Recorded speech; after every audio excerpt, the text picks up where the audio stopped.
Hey family, we are live, broadcasting live. This is the Conversation Room 101. Make sure it's only adults in the house. I need your mind to be open, prepared, and relaxed. Welcome to our home. Take your shoes off. We got some rules we need to go over. Be kind. No cursing in the chat. If you want to curse, call in. And no shouting out other channels. That's a no-no. We got one other rule. There is no judging our guests. It will not be permitted. Zero tolerance. And if so, you want to do that, guess what? We got security. And we will escort you out. Because over here, hashtag we don't care. We're going to be one big family. We're going to laugh together sometimes. We're going to cry. But we definitely going to pray. I thank the Lord above for everything. I lift him up and give him the glory. But you guys, right now, we're going to get our popcorn. And then we're going to see what's going on. And let me just park my car. And I'll be in there in a minute. I'll see you real soon.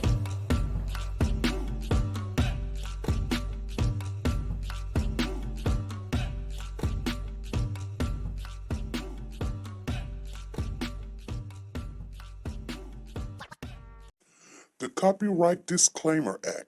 The Copyright Disclaimer Act under Section 107 of the Copyright Act 1976, allowance is made for fair use for purposes such as criticism, comments, news, reporting, teaching, scholarships, and research. Fair use is used permitted by copyright statutes that might otherwise be infringing. Nonprofit, educational, or personal use tips the balance in favor of fair use.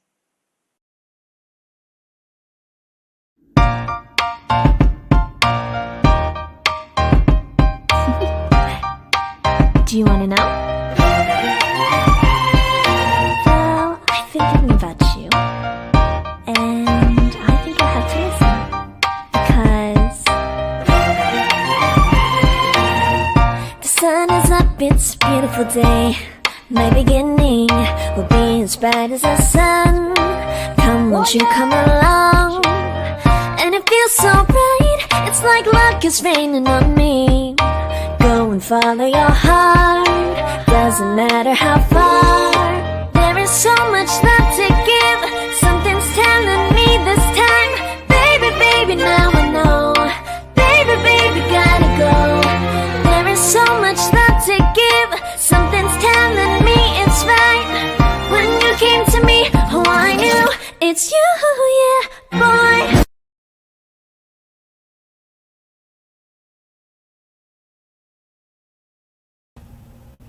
Hey family, how's everybody doing? Come on in, you guys. We coming on early, real early. Hey, Sanja Watts is in the building. Hey, Margie Mack is in here. Zena's in here. Ruby Turner. Ruby Turner, I've been trying to reach you, girl. I need to give you your money. You got some money over here, and I'm trying to get it to you. I don't know how I'm gonna get it to you. You're going to have to send me your address or something. Or if you ain't got a Cash App, you're going to have to send it to me. Because I'm trying to finish off everybody. I've got Tina Power stuff getting ready to go out. And I don't want to go to the post office without your stuff if I have to or whatever.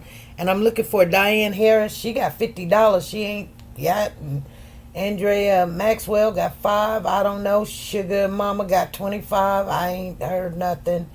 And then that's it. And then I'm done. So once you guys get with me, call me or give me your number or something so I can call you, because I don't have your number anymore, Ruby Turner. So, you're going to have to tell me what to do. What am I going to do here? But if anybody see Diane Harris come in, she got $50. Let me see. Crystal Powers, I got to get her 10. There's a lot of people that ain't claimed their stuff. And, I'm not going to go in the month of September like this now. We got to get it on. Hey, Say Less is in the building. How you doing? Natasha's in here. Let me see. Did I not speak to somebody? Let me see. Tina Powers is in here. Curl Small. How you doing? Curl Small.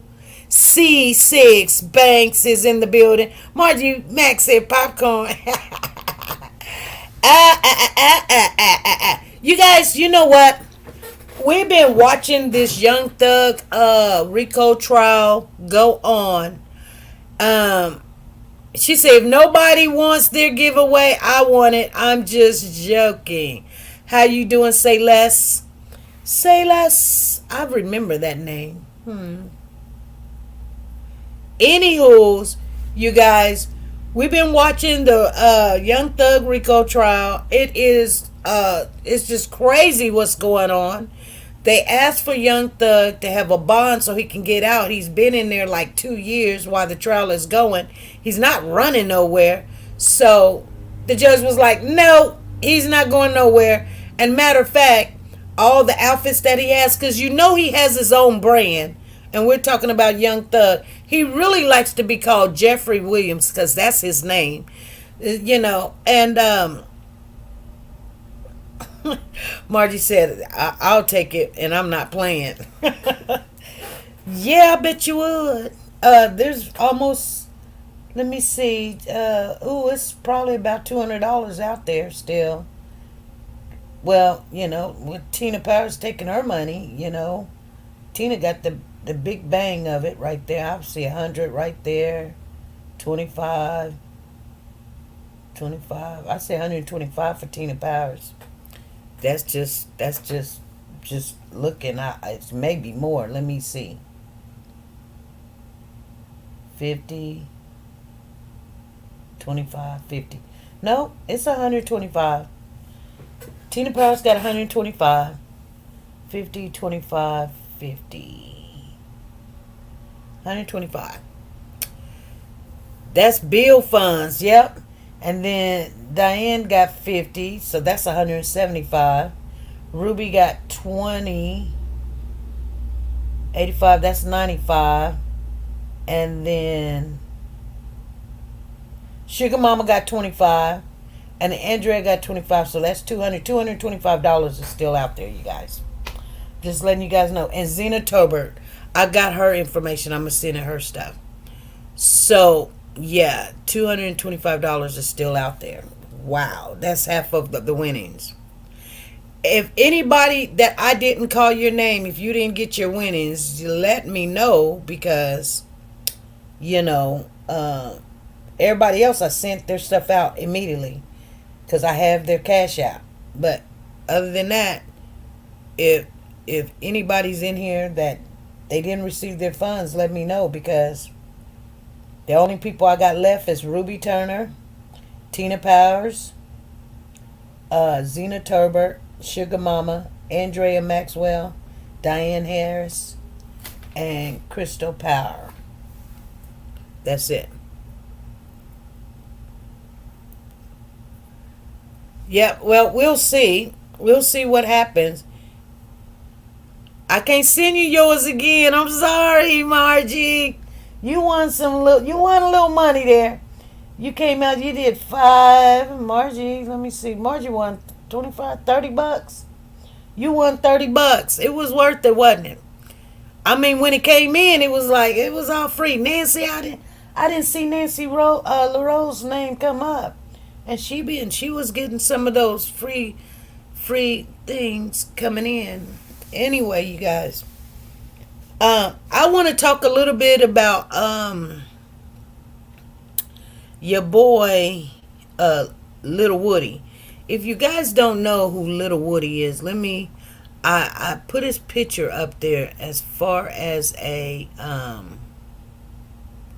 thumbnail, but some of you guys may not know him. Let me see if I can find a picture or bring the picture in so you guys can see it. If you came running in here and you didn't see a picture of him, I'm gonna show you his picture so you guys can see it. This is Lil Woody.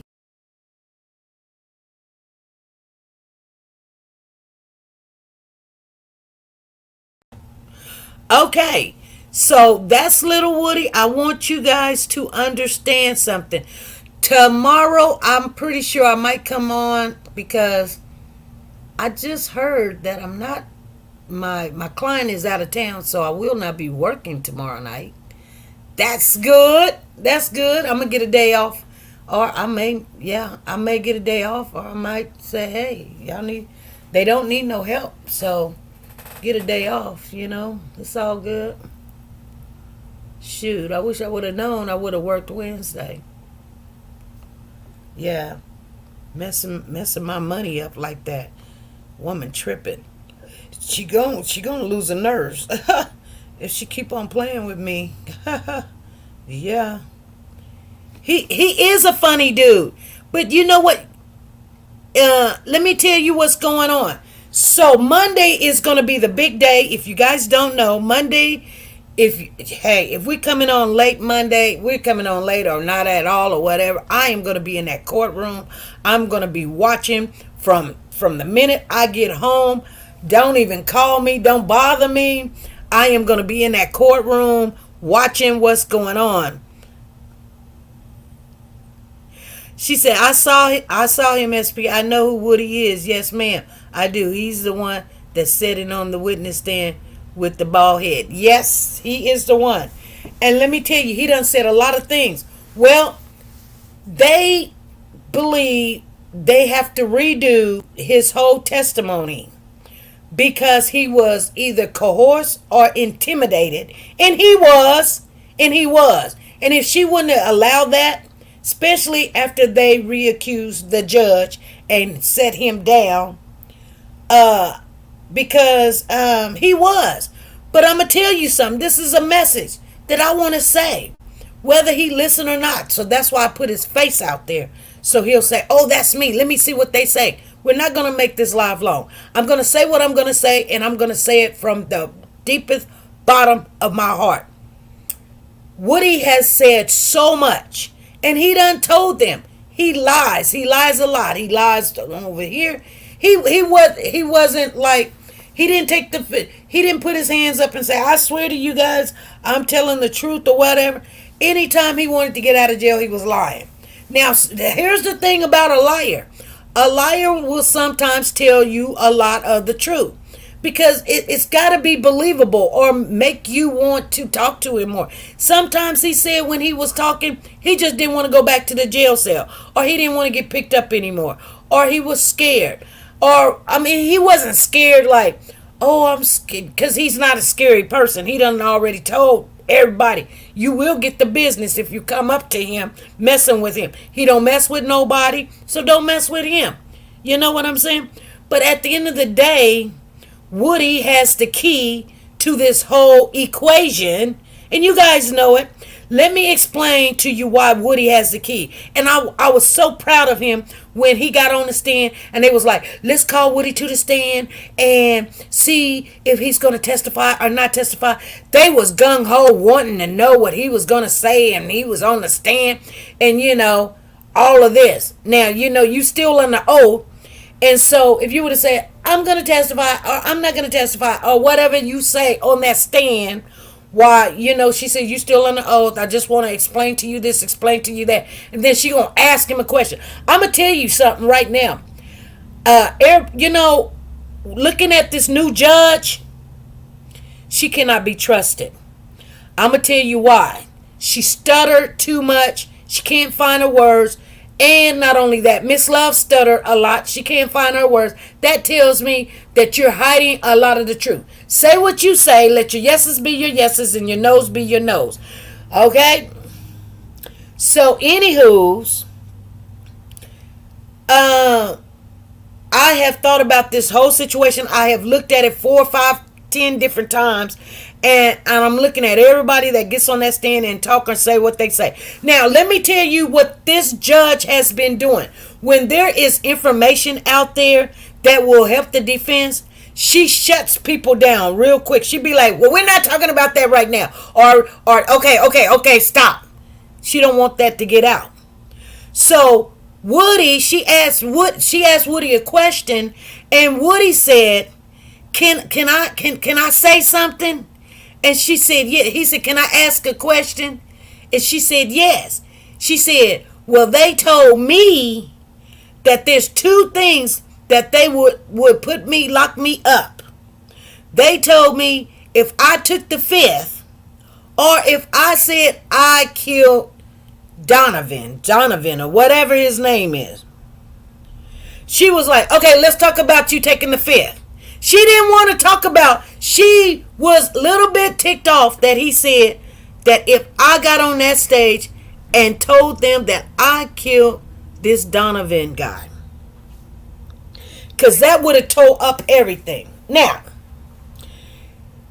Hilton had told him if he said those two things, and that's called coercing somebody, she gonna lock him up. Okay? That's coercing. That's saying, hey, you can lie about everything else, but if you lie about this, or you know what, he could have something to do with it. I don't know. And if he says that and has something to do with it, guess what? They couldn't charge him with it. They can probably try to charge him with it, but they couldn't because he's got immunity, right? So he can say that, but he got immunity, and they gonna have to prove, but he do got immunity. I don't care what he say. If he comes on there and says, I did it, they cannot convict him. She could say, no, you didn't do it, somebody else did it. He gonna say, no, you don't know what you're talking about. I did do it. You can't convict him. You can try to make him look like he's lying, but he knows if he did or if he didn't. I'm gonna tell you something. If I did it and you gave me immunity, I'm gonna come on there and say, I killed him. I know you don't think so, but I got immunity. But I'm telling you, I did it. And I didn't do it because of no gang. I did it because of, because of this and because of that.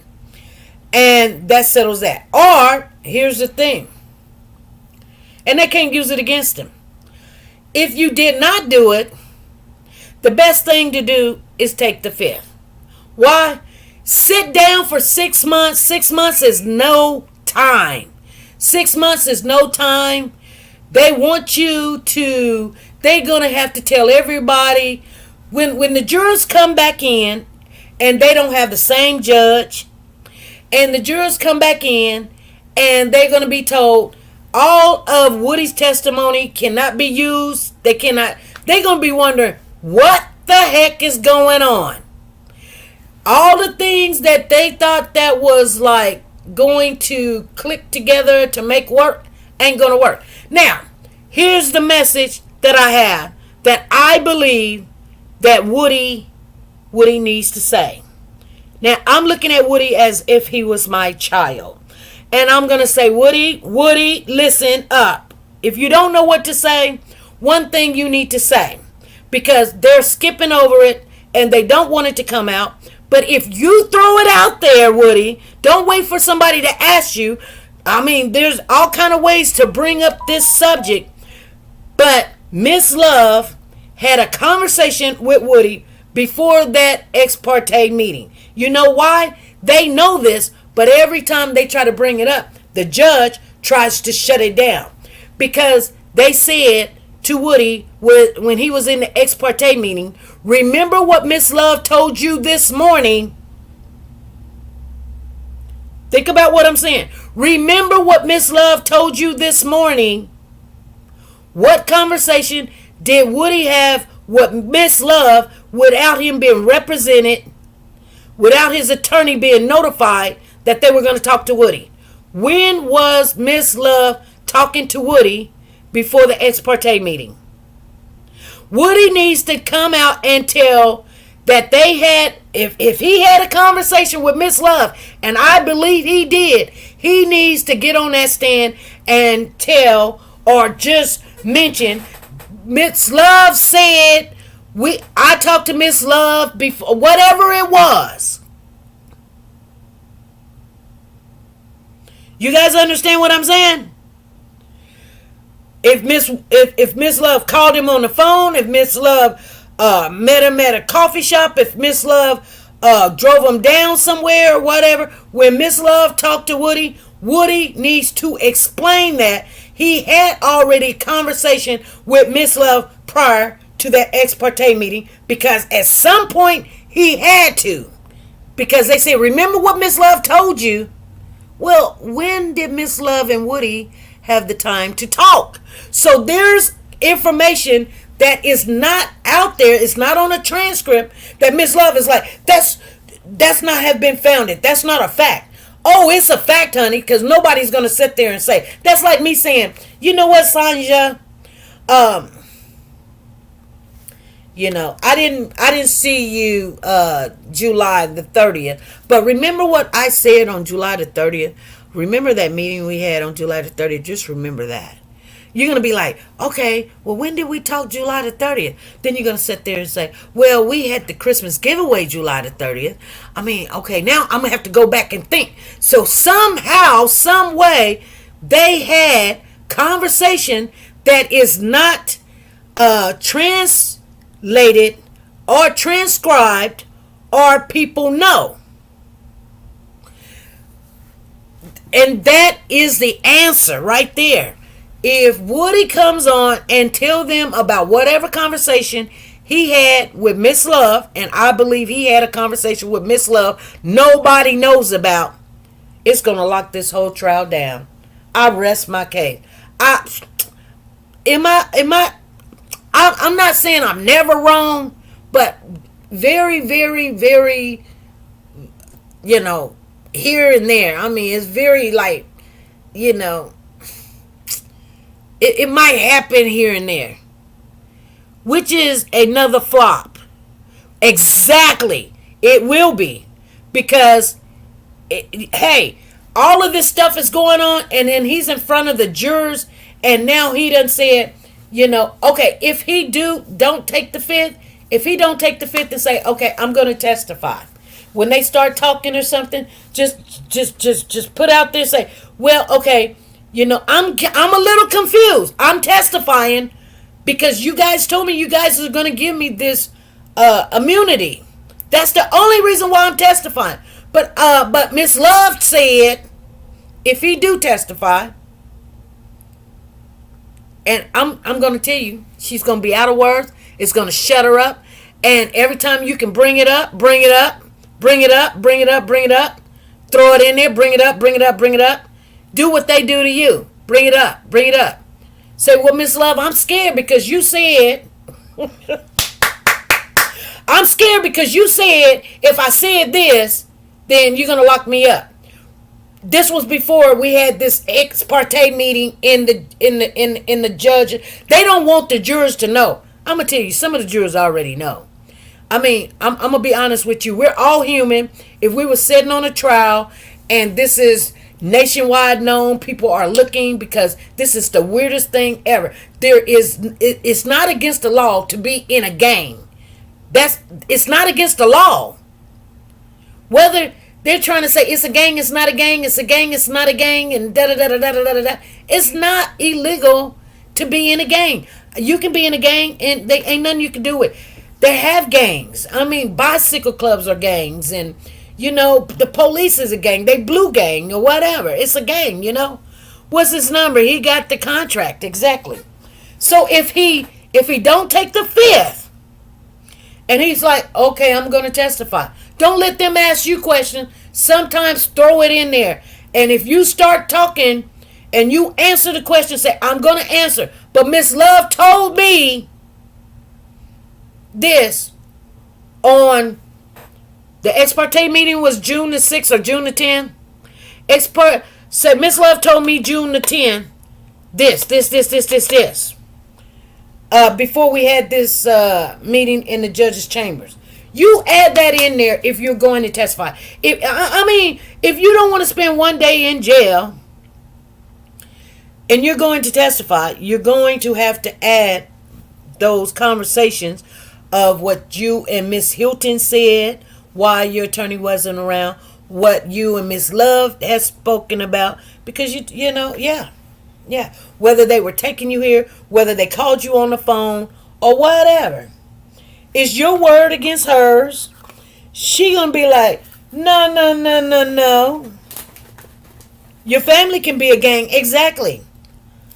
When there's 2 or 3 more people, I'm gonna tell you something. I've been looking at a lot of Young Thugs interviews and stuff. He's a really good guy. I don't know if he's did all this stuff, and he wants to be a better person. And he loves making music, and he used to trap. He used to go make his money, go buy over here, for little, and then sell over here for a lot more, try to make it. And somebody put a hand out there to help him. And I don't know if he's this bad person that they're saying that he is. I really can't see for him being that bad person. I just can't. I'm just being honest with you. I'm not saying he ain't, but he got the control at this point, yes. And she shouldn't talk to him, period. He do not like her. He knows that she's trying to hem him up. Let me tell you something. So it is one way or the other. If he takes the, if he says no, I'm not going to tell. I'm pretty sure his attorney telling him no, no, no, no, no, don't do it. Just tell him no. I'm scared. I'm scared. They're going to lock me up, and that's fine. I'm going to do 6 months. I'm going to just wait this out. Because before they told him, if you testify, we're going to keep you until everybody is charged, convicted, or charged in their trial. And that can take 20, 30, 40 years. They told him a bald-faced lie. That is not the law. They were lying. And the judge was sitting there letting them lie to him. And Kayla didn't know no better, you guys. I love Kayla. You know what? I said some crap about her. I did. I just being honest. I just wouldn't want her to represent me because she's not experienced enough. But, she's part of this too. But she's so scary. She's not a criminal, but she's a liar. She lies because I know she lied when she told everybody she didn't tell them nothing. I was like, girl, please. We know that came from you. Even the judge know it came from you. They talking about, well, it came from somebody else first. You the only one ran out the room. Girl, you can say what you want to say. See, they play with words, you guys. They play with words. So what Woody needs to do, if he's going to testify, he needs to let everybody know that Miss Love said this at this meeting that nobody knew about, nobody wants to talk about, nobody want to bring it up. And even if what she scared him or she told him she gonna make sure he get locked up or whatever she said, he needs to tell what time they talked, what day they talked, and who was there. Why did she get to intimidate me? They come pick me up and they telling me they're gonna give me this and they gonna give me that, and they promising stuff, and then we gonna get to the judge or whatever. Cause there's some foul stuff going on, and they out of words. Every time Miss Love get up there on the podium, she like she doesn't even say a full sentence, you guys. I'm like, look at this. Oh, look at this clown here. I'm like, Lord, help this child. Let me try to find just something to show y'all how silly this went down a little bit. Let me just I can find it. Just how they just talked. I would have had this together, but it nevertheless, let's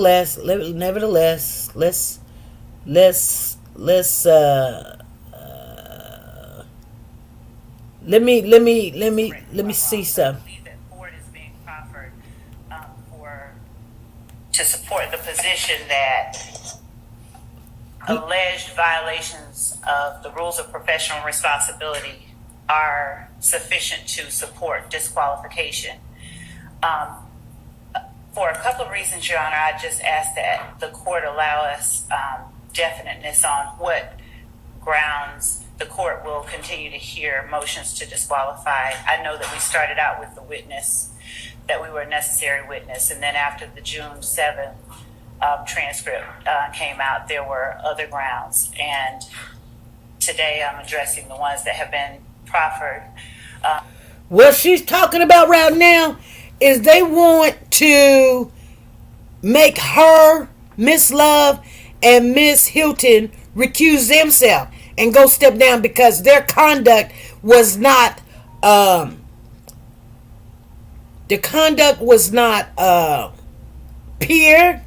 Their conduct was malicious, and they've been lying and doing some sneaky, malicious stuff. Listen to her. By the defense. But my take on Ford is that it, like Piedmont Hospital, which Ford cites, they're both obviously cases regarding civil matters. And I think, Your Honor, that it's interesting that both of them also involve conflicts of interest. There are cases within the state of Georgia that do involve disqualifying prosecutors in criminal cases. And of course, there are, two general grounds. We've addressed that in a previous response. But as it relates to this, our position is that all that Ford does is addresses whether two attorneys who appeared pro hac vice violated the professional rules. And it specifically authorizes the trial court to consider those rules when considering whether to revoke the pro hac vice admission. That is the did she provoke the legal professionalism as an attorney? Yes, Miss Love have and Miss Hilton have. Have you noticed Miss Hilton have not even been in the courtroom? Allegedly, she's supposed to be on vacation. Well, if this means so much to you, wouldn't you be there? People's lives is on this. You guys want to call? Okay, I'm just being honest with you. I don't call this a RICO because these are kids that's just basically thugs, young thugs, doing little malicious stuff. Yeah, they will hurt you. Yeah, people get killed because whatever. You know what? But it's not a RICO. It's not a RICO though. You know what I'm saying? Just because 2 or 3 people say let's go rob a bank doesn't mean hey we're a gang. Or just because they come from the same street. Or whatever, or they love the same music or whatever, they believe in the same thing or whatever. It's not like they're going to take over the world and they've got machine gun. I don't see them going after these people that have thousands and thousands of fentanyl pills and they're walking around, and living large. They're going after these young men, and some of them got a full life sentence already. Let's listen to some more. Yes, the question was whether the attorney who's not a member of the Georgia bar would be allowed to practice in Georgia. And of course, that's not the issue here.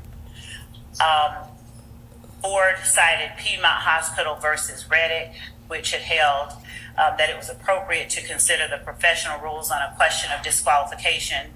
And one of the claims at issue in that case was whether an attorney for one party violated the professional rules when it contacted another party's board members and employees. And if true, that was something that the trial court could consider in a motion to disqualify. The Court of Appeals emphasized that the right to counsel is an important interest, which requires that any curtailment of the client's right to counsel choice be approached with great caution. Disqualification not only curtails a client's right to counsel of choice, but results in expense and delay that are costly both to the client and to the administration of justice. Now, everything that she said is true. And that is why I'm saying Woody knows that he had a conversation with Miss Love, and she acting like they did not have this conversation. And without his attorney being there, without them being called and saying, hey, I want to speak to him, or can I talk to him, when they know that he's represented by an attorney, they know this. That's a no-no. That is a big no-no. And that's what she's saying. That will get her disqualified from this, and then the attorney bar association or whatever, they will look at her license like, hey, what are you doing going behind people's back? Because they're doing a lot of sneaky stuff. The ball is in his court, and he knows it. And you know what? If he go to jail, if he takes the fifth and go to jail, it would be great because now it's just gonna be a whole bunch of he said, she said, somebody told me stuff, and it ain't gonna make no sense. But if he gets on that stand and say, "Oh, I'm gonna testify," they're going to make sure he do not come out with what Miss Love said. You know, how Miss Love came to him without his attorney, because I truly do believe she had a conversation with him. Hold on. Justice. And they go on to say that courts have been reluctant to disqualify an attorney despite misgivings about an attorney's conduct, perhaps because disqualification has an immediate adverse effect on the client by separating her from counsel of her choice. And that's Piedmont at 76 through 77. Finally, the court held that a party. Let me try to find. Let me try to find the really good stuff. Let me try to find the really good stuff. I don't know if it's on this video. No, it's not on that video. Let me here it is right here. Here it is right here. Here we go. Here we go. If he decided to testify on Monday. But if not, here's the consequences Copeland was instructed about on Tuesday. The state is not interested in you pleading the fifth, and in order to avoid you pleading the fifth, they have secured an order that says you now can be essentially compelled to testify, because we are acknowledging that anything that you say, we cannot prosecute you for a crime other than perjury or false statements based on something that you might say that would otherwise incriminate you if it weren't for this immunity order. Now, and I'm gonna say this real quick, and let's go back over that. When this judge is talking to him, she's saying what the state is saying, but she's saying we, as she is a part of the we, and because he's looking at her, trying to explain. But when she says we, that's intimidating, because first of all, is she we? They're saying we can't do this to you and we can't do that. Are you about the prosecutor? I mean, it's very sketchy. But let's listen. Listen again, you guys. Listen. To testify on Monday. But if not, here's the consequences Copeland was instructed about on Tuesday. The state is not interested in you pleading the fifth, and in order to avoid you pleading the fifth, they have secured an order that says you now can be essentially compelled to testify, because we are acknowledging that anything that you say, we cannot prosecute you for a crime other than perjury or false statements based on something that you might say that would otherwise incriminate you if it weren't for this immunity order. And if knowing that you still choose not to testify, the court can and will hold you in contempt. And what happens in that event is that you go to jail. And the length of time that you could be held in jail for, if you don't change your mind and say, okay, I guess I will take the stand, is through the end of this trial. I don't know how long it's going to last. I think previous projections had been February or March of next year. I don't know yet, but I guess that's not outside the realm of possibility. But it would only be through the end of this trial. It would not be through the end of whomever else might be severed from this case and tried later. I have told the state I have lied and lied. I know. And so how are they going to be able to question me? I mean, that'll be their problem. That's their case to make or not make. I mean, that's not for you or me to worry about. So they said they're going to be able to charge me if I lie. Like when they it's up to them to choose when I'm not prior. You've said you've lied and lied and lied in every. I don't know what you've said, but let's even say you've said you lied in every statement you ever gave to the police. If you get on the stand and say that again, or if you say, all right, this one was the truth, that one they cannot charge you with perjury for, because those are things in the past. What they might be able to charge you with is, I don't know, I mean, give me an example of something that you know he didn't do, and, well, maybe not, never mind, don't do that. Can I give you an example for what they told me? Hold on, here we go. And then I'll see whether that's what I think or not. Yes. So she said that the only reason she won't lock me up, I just want to know if it still applies. Okay. She said if I do two things, if I plead the fifth and I say that I killed Donovan Thomas. Okay. She said if I don't say them two, she will not lock me up. All right. What was the first one? Plead the fifth. Now hold on. She said she will not lock me up. She said the only two things that I will lock you up for is if you plead the fifth, I'm gonna lock you up. And if you come on there and say you killed Donovan Thomas, I'm gonna lock you up. Whether you did or you didn't, if you say those things, I'm gonna lock you up. If you plead the fifth, that's automatic. You know, hey, you're going to go to jail, you know, and that's fine.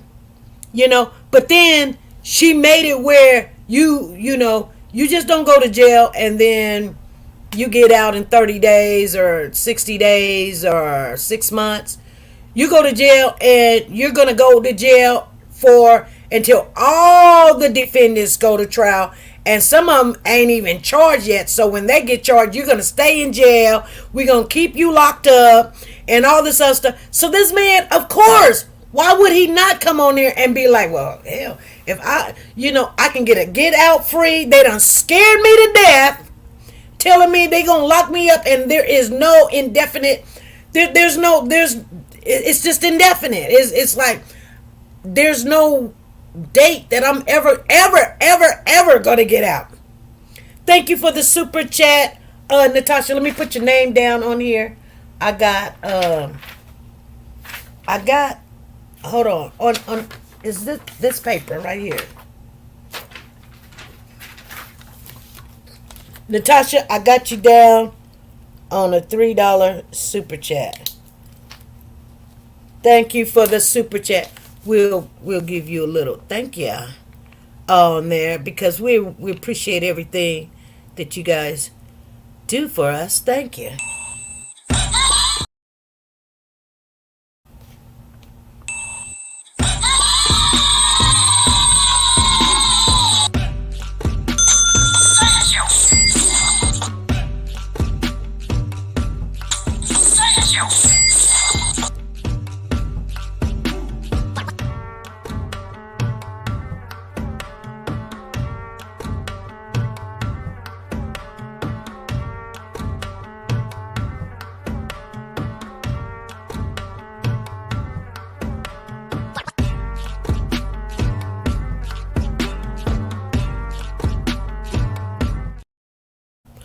Thank you, Natasha, for that super chat. And let's get back into what we were talking about, you guys, because this is the meat, and with the potatoes. This is very important, you guys. So when he said, "Can I tell you?" And she said, "Sure, tell me." He was like, "She told me that she will not lock me up. She said, just don't take the fifth and don't say that you killed Donovan Thompson." Now, here's the funny thing, and if you guys didn't catch it, I'm going to play it again because it is so important. Anybody knows Anybody in here knows, okay, he said two things. The fifth, and he killed Donovan Thompson. If you were so curious to what he just said, the main subject would be the killing of somebody. Why would you say, okay, let's talk about the fifth? Because, see, she's redirecting him to, don't even think about Donovan Thompson. Don't even think about that. See what I'm saying? That's what the judge is doing. It's called redirecting. That's what it's called, you guys. I'm telling you guys, I do this all the time. I redirect patients. When they're getting out of line or something, and they be like, and they all frustrated, and, they don't know where they at or what they're doing or whatever. I say, hey, do you want some ice cream? And they looking at me like, I'm tearing up stuff. I'm pouring out. I'm peeing on the wall or whatever. And you say, you want some ice cream? And then they sit back and go, yeah. Now, they're not even thinking about their behavior or I want to slam your head into the wall. They're thinking, she just asked me about some ice cream. Okay, I'm trying to figure this out. Or I'm like, let me take you to the bathroom. Or let's go lay down. Redirecting works. Because now you're off of what you were really getting ready to go into. And you were finna tear some stuff up in this courtroom. The judge was like, damage control. Okay, let's talk about this fifth. What the heck? No, let's talk about this. What, you told them that you were going to say you killed Donovan Thompson?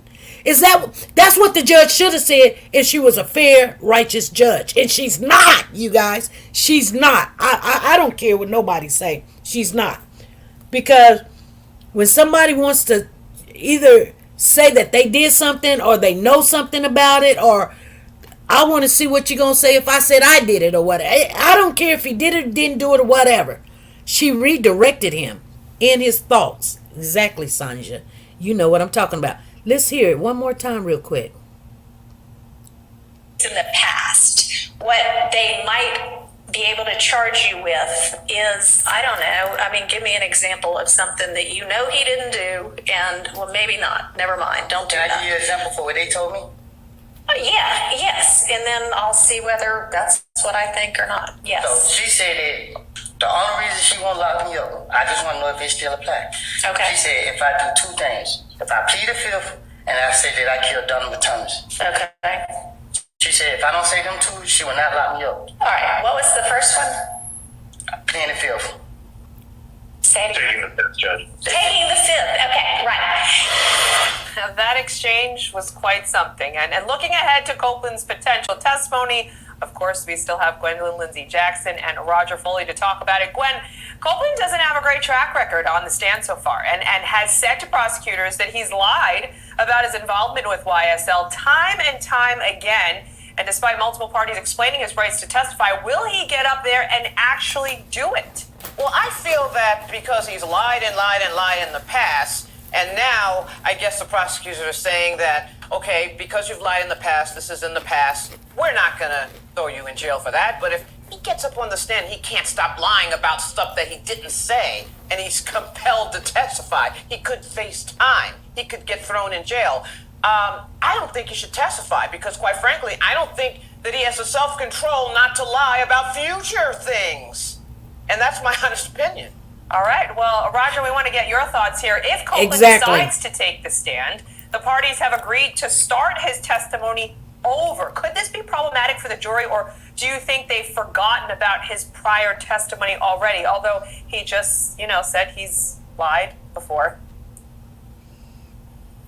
Attorney that I want to put a poster of this guy in my office, because if that's the state's star witness, this is like a dream come true. And every time he lies, it's going to come out during cross-examination. So the fact that he's saying this, I don't know why on earth the state would even want to put him on, because if they're relying on him as the key to winning their case, they don't have a case. So now, this guy doesn't seem what we want in society, but from a defense attorney's, dream witness on the stand, he's the top of the heap. Well, Gwen, I mean, we have several witnesses who have been offered plea deals to testify, and several uncooperative ones at that. Do these witnesses actually help or hurt the prosecution in the end, do you think? I think it all depends on which witness you're talking about. Obviously, with the witness that we just heard, Mr. Copeland, he's obviously going to help, the defense. He's going to help the defense because he's lied and lied and lied. But it really depends. So you have to really thread this very finely, and it has to be very specific. It depends on who that witness. Roger, I didn't get. It's like a dream come true, and every time he lies, it's going to come out during cross-examination. So the fact that he's saying this, I don't know why on earth the state would even want to put him on, because if they're relying on him as the key to winning their case, they don't have a case. So exactly. Now, this guy doesn't seem what we want in society, but from a defense attorney's, dream witness on the stand, he's the top of the heap. Well, Gwen, I mean, we have several witnesses who have been offered plea deals to testify, and several uncooperative ones at that. Do these witnesses actually help or hurt the prosecution in the end, do you think? I think it all depends on which witness you. Well, they're just saying the same thing over and over and over. Let me see here. Let me see if they got anything else they want to say. Let me see here. There's a little bit right here going on. I don't know. All the time, and he's going to do it again. And then the other thing is, I believe Mr. Copeland, he has an attorney himself. So he's going to be consulting with his attorney in terms of whether he should testify, and his attorney. And I believe Melnick is still his attorney, you guys. I know for sure he is. And I believe Melnick is going to tell him, do not testify. Do not. I mean, what are you going to gain by testifying because you get to stay home for 6 months? I mean, take it 6 months. Some people be like, 6 months is a long time. But you know what? Think about it like this. The police will leave Woody alone. Okay? They will leave him alone. First of all, he'll say, look, I'm not going to testify. You can't use anything I've done said. You're going to sit there and say, I purged myself, but I purged myself. It's inconsistent.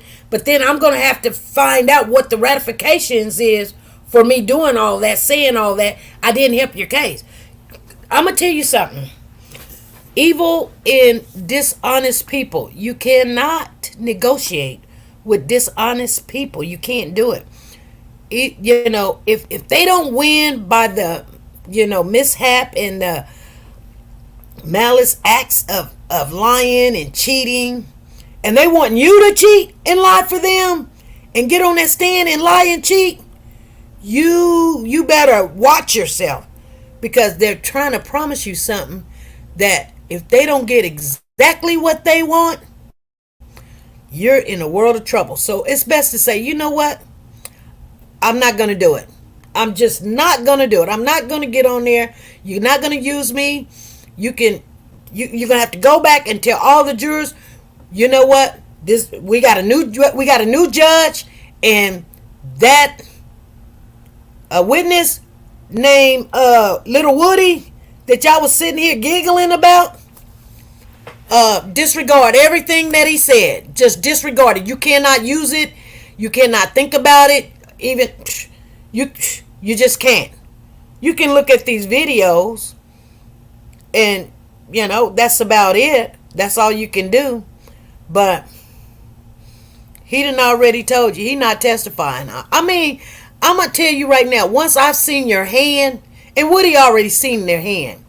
They got him on there trying to make him look stupid, trying to make him look dumb, getting him irritated, and all this, and then his life is back and forth to court, back and forth to court, back and forth to court. And the only thing he's sitting back, I'm smiling, I'm cheesing. Do your 6 months, boy.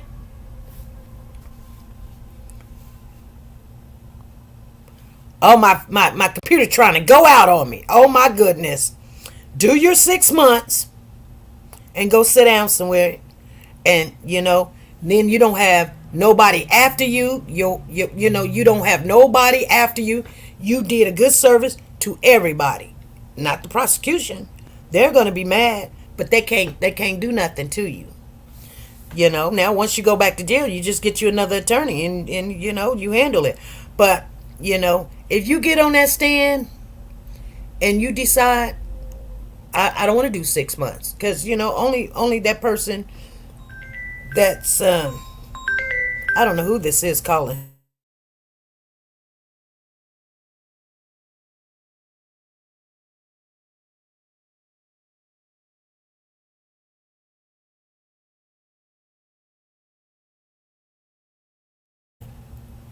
Yeah, that they always do that.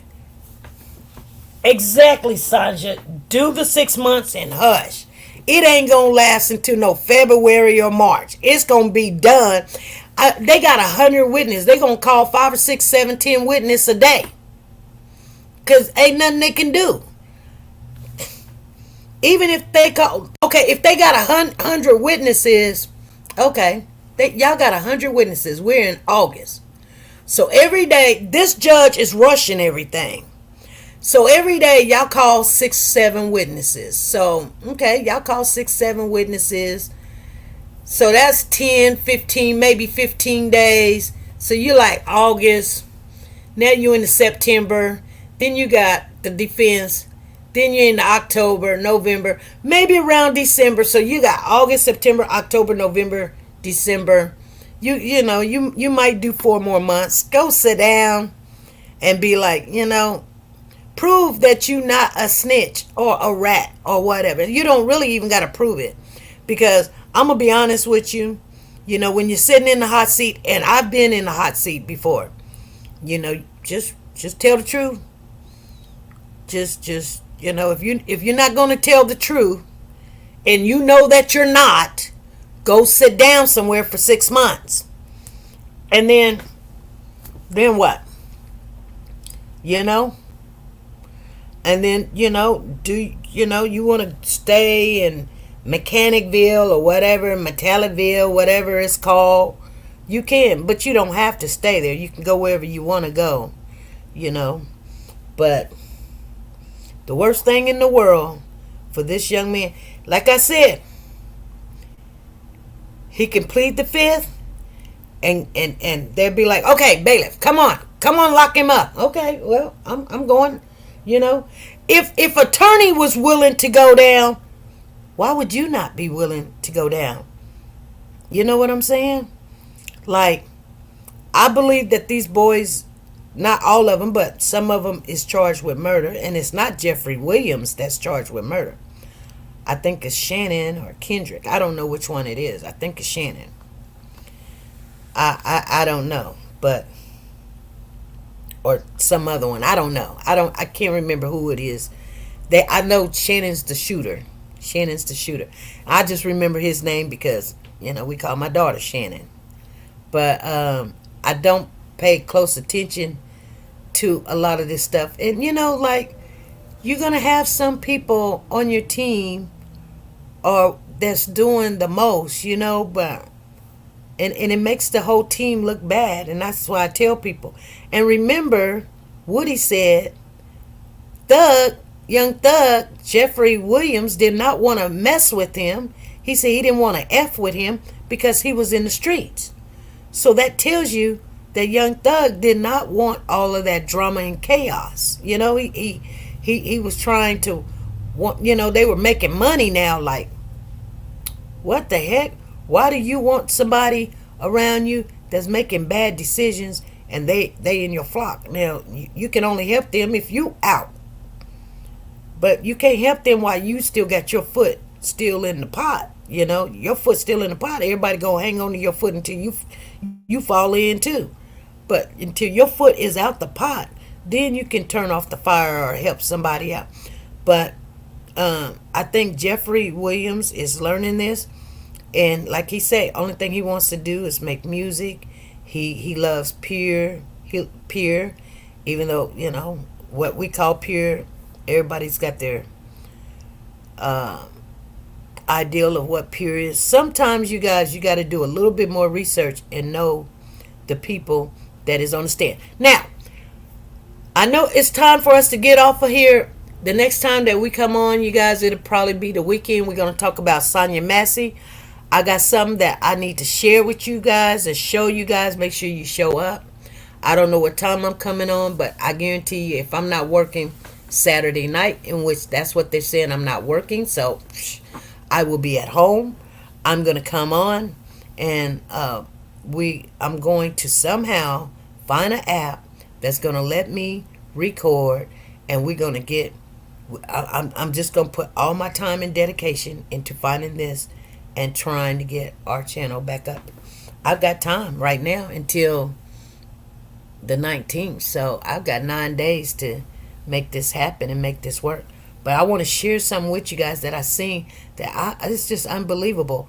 And not only that, you guys, there's a family member in the Sonya Massey family that is talking, and so I have been working to contact this person, and I haven't sent, our investigators out there. We've got some good investigators. Lisa Taylor is a good investigator.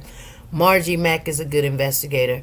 Brown Sugar is a good investigator. That I haven't gave them the information yet to say, hey, could you go find this out for me? Find their number. Let me locate them. But this family member is talking. I seen them. I seen them for myself. And so before we go any further, but I do want to talk about the Sonya Massey case. The last update I want to share with you guys before we get off of here. So Corey Bigsby have a court date, and it's going to be October the 21st. And he's looking at 160 counts. 160 years. And they're going to start court on October the 21st. 10/21. You guys, it's easy. Yeah, Tina Powers, it's easy to say, Woody, go do your 6 months and zip it. Yeah. But you know what? Sometimes, when you're in you can't play with people on their playground. You can't do it. My mama would always say, you get on your land, get on your property, then let's play. Don't go playing at their house. Don't be coming over to their house talking about what you gonna do. Let them come to you on your playground. Now the courtroom is not, and you guys see, is not Woody's playground. He need not to be playing games. He think he's smart. But they got him in a little trick bag, but he can get out. Only thing he's got to do is not negotiate with people of that nature. I'm just being honest. And I don't know if you guys heard.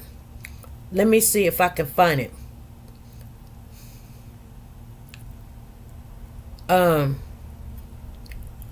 Let me try to find it real quick. When hold on.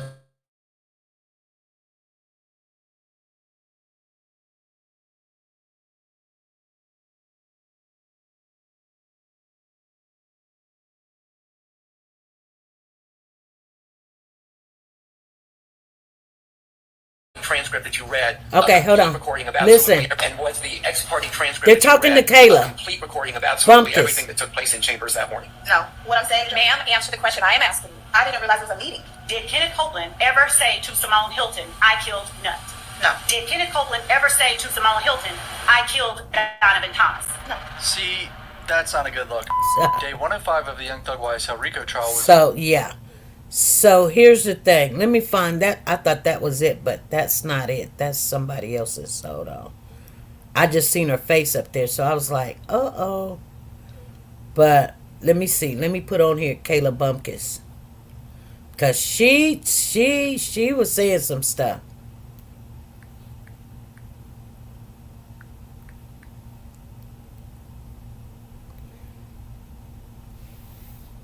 Oh, and they got her whole address sitting up here, you guys. Ooh, they got her whole address setting up here. She's on Instagram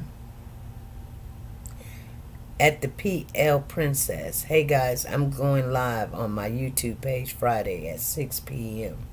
I'm answering questions. Okay. Her attention to detail and communications are next level. I recommend Kayla's service 100%, especially for personal injury. I believe it's her passion to provide top-notch service for her clients. So 5 days ago, Kayla Bumpkins is the attorney who represented Kenneth Woody Copeland in the June 10th ex parte with no now recused judge. That's not it though. She's a pretty girl. She's trying. She sure got some nice outfits. She sure do. Let me see if I can find when Kayla got on the stand real quick.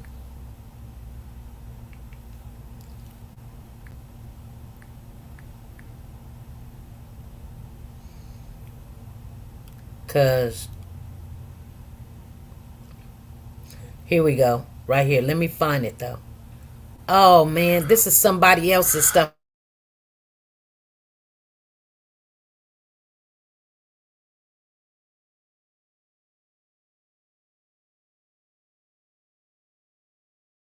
That the judge is out, you, Miss Hilton, Mr. Copeland, 4 sheriff's deputies and 2 DA investigators are in chambers. Yes, Judge. Okay. Okay. Next step. What happens next? Simone starts to talk to Mr. Copeland about, I guess this is the part about purging yourself and perjury and impeachment. Okay. What specifically did Miss Hilton say about purging himself? About purging himself once he began to testify that he would purge himself of him being arrested. Okay. What about perjury did she tell to him?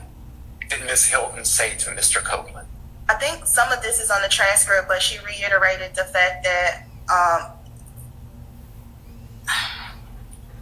pretty much she wanted him to testify. She didn't know what he was going to say, but there was one thing that they know that he didn't do that she would not allow him to testify to. The murky nut. What did Miss Hilton tell Mr. Copeland was the one thing he knew she All right, knew? let's not assume listen. any of this because See this the judge? is your witness, so don't lead her, okay? Okay. Oh, just cracking down. What'd I tell you? She playing. What'd I tell you? She stopped him. She did not want him to tell her to say what Woody came on there and said. I tried to tell y'all. Oh my goodness, it was horrible. It was horrible. I'm trying to. Dang it! Here it is, right here. Here's the whole thing right here. Have you read the transcript to the ex parte meeting? Yes. I'm not sure if that is already an exhibit in this case, Your Honor. It is, it's a part of the record as a transcript. Okay. It's been filed in Odyssey into the case. Okay. So I don't think it needs to be an exhibit unless you want to make it exhibit for the purposes of this hearing, but it's in the record. Okay. I'll just be referring to that transcript. So have you read the transcript from the June 10th ex parte meeting? Yes. And does that reflect everything that occurred the morning of June the 10th during the course of your meeting? I believe that was in Chambers. Is that correct?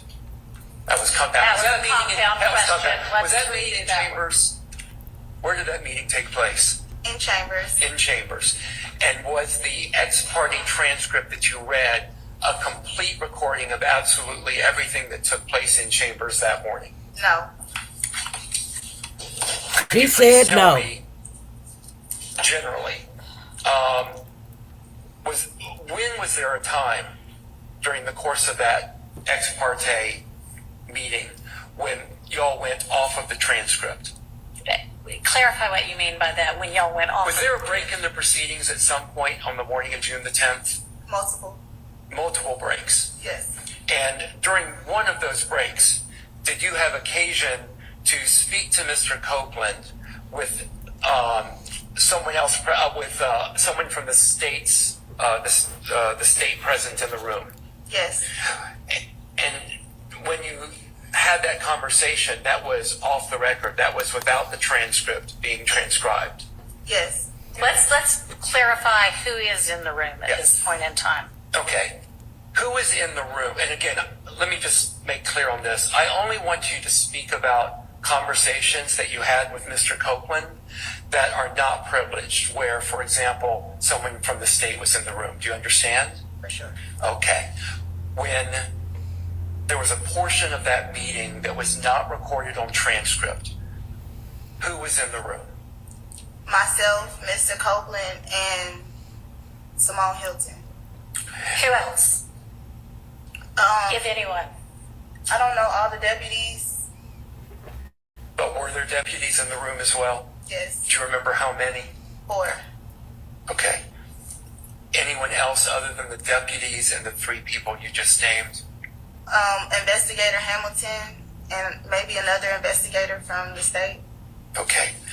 Approximately how long was that? Hang on a second. Was the court reporter in the room? I don't know. I don't recall. I can't remember. Wow. She don't recall. Wow. And at what point during the meeting did this allegedly occur? Towards the end. If you had a copy of the transcript in front of you, could you show me where? Like, if I can get close, Judge. Okay. Do you have a copy for her? I don't have. Does anyone have a copy? I do not have a copy. Mine just printed out. disappeared. I don't know where mine went. Oh, Judge, hers disappeared. Max, do you have one? Oh my God. This is unbelievable. This is unbelievable. This is crazy. I'm gonna go ahead and continue to play Maybe it. not. Let's get a clean copy. Okay. What had just occurred, and then what occurred following it?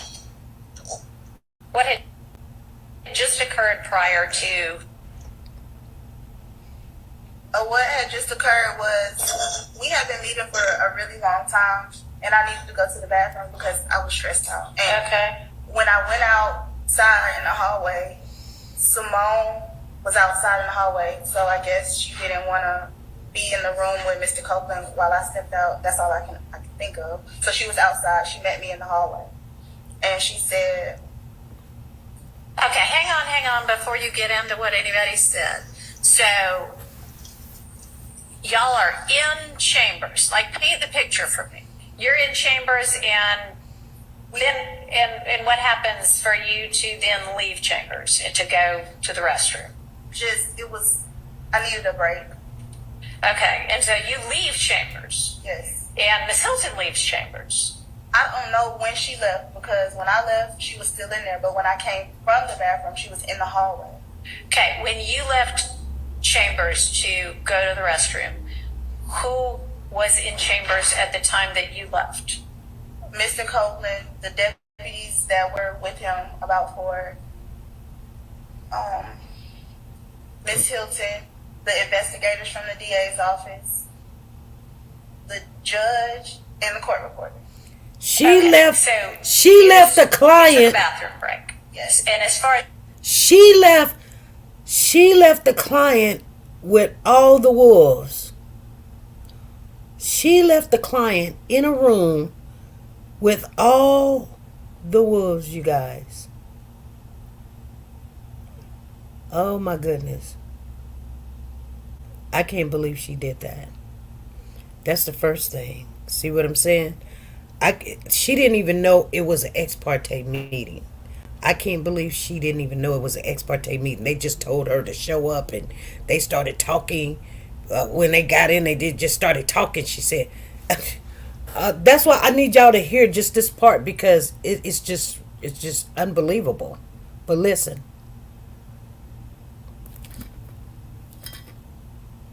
far as you know, you left and then you have no idea when or if anybody else left. But when you came back, Miss Hilton was in the hallway. Yes. All right. Well, then that's not the part we're talking about. No.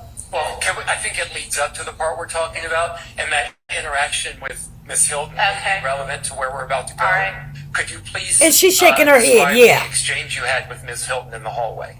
So she asked me, I think I get what you're saying. I think I get what what you guys are trying to say. And if he's trying to do what I think he's trying to do, then that's not going to work. And I said, well, I don't know what you're referring to, but I guess we can come back in and you can talk to him about it. Okay. And so when you said you can come back in the room and talk with him about it, was there any further exchange in the hallway? No. What happened after that? We go back in the chambers. Excuse me, we being you and Miss Hilton. Me and Miss Hilton. You go back into the chambers, and then would you say again who was in the chambers when you went back in? Well, Mr. Copeland had then went to the restroom, so it was just me and Miss Hilton in chambers, and then they bring him back in. Did you and Miss, excuse me, I don't mean to cut you off if you hadn't finished. No, then the same other people. Okay, when you and Miss Hilton were in the chambers prior to Mr. Copeland returning, did you and Miss Hilton have any further conversation in the chambers? No. Okay, when Mr. Copeland... Hang on. So you and Miss Hilton go back into chambers. Do you go back? I mean, chambers is... There's an anteroom where the judicial assistant sits. There's a staff attorney's office. There's the judge's office. Where are y'all? The judge's office? Yes. Okay, and when you and Miss Hilton go back to the judge's office, there's nobody else there but the two of you? And probably the investigators from the state. You don't remember? Well, the deputies had to take Mr. Copeland. Okay, so Mr. Copeland was gone. Yeah, he was in Was the court reporter there? Yeah, she was there. Was the judge there? If you remember. I don't remember if he was in there. Oh, Lord. Okay, so you and Ms. She don't even Hilton remember who have was there private in the meeting. Conversation in chambers? No, we don't talk. Okay, y'all just walk back in, and then what happens? And then everybody comes back in. Okay, who is everybody? The judge, Mr. Copeland, the 4 deputies, the 2 investigators from the state. Okay, we're just going to take it slowly, step by step, okay? Okay. All right. So those individuals return. Does Judge Glanville return to the chambers? Yes. Is the court reporter in the chambers? Yes. Okay. She looks up When like all she of had to these people remember. are in the chambers, what happens next? A step at a time. Oh, my God. Simone starts talking to Mr. Copeland about what we talked about in the hallway. What specifically did Miss Hilton tell She Mr. don't know. Copeland about what happened in the hallway? I don't remember what she said at the beginning, because then she says, wait, Judge, can you step out? Who is the she that says, wait, Judge, can you step out? Simone Hilton. Okay, ask the judge to step out. At that point, does the judge step out? Yes. Does Whoa. anyone else step out? I don't remember if the court reporter stepped out, but I know she stopped taking down what we were talking about. Okay, and she may or may not have remained in the chambers. Correct. Okay. And so at this point, you're saying that the judge is out, you, Ms. Hilton, Mr. Copeland, 4 sheriff's deputies, and 2 DA investigators are in chambers. Yes, Judge. Okay. Okay. Next step. What happens next? Simone starts to talk to Mr. Copeland about, I guess this is the part about purging yourself and perjury and impeachment. Okay. What specifically did Miss Hilton say about purging himself? About purging himself, once he began to testify that he would purge himself of him being arrested. Okay. What about perjury did she tell to him? Did Miss Hilton say to Mr. Copeland? I think some of this is on the transcript, but she reiterated the fact that pretty much she wanted him to testify. She didn't know what he was going to say, but there was one thing that they know that he didn't do that she would not allow him to testify to. Okay. Miss Hilton tell Mr. Copeland was the one thing he knew she All right, let's not assume any of this because this is your witness, so don't lead her, okay? Okay. So, when you say that, what did Miss Hilton specifically say regarding that? Well, first, Mr. Copeland said, I can claim all of this. I can claim all of this. I might as well just say I did all of this. And she said, but we know you didn't do all of this. And specifically, we know you did not kill Donovan Thomas. And I will not allow you to get on the stand and say that you killed Donovan Thomas. And when Miss Hilton said, I will not allow you to get on the stand and say you killed Donovan Thomas, did she say anything else with respect to that? Pretty much, I was explaining to Mr. Copeland about independent evidence because she said if she had any independent evidence to prove that he was lying about anything, she would just use his statement to impeach him. But she would not necessarily press charges against him for perjury. But she said that if he said this thing, this one particular thing, which was the unaliving of Donovan Thomas, that she may move forward with perjury. And Mr. Copeland says, well, it's not just about me knowing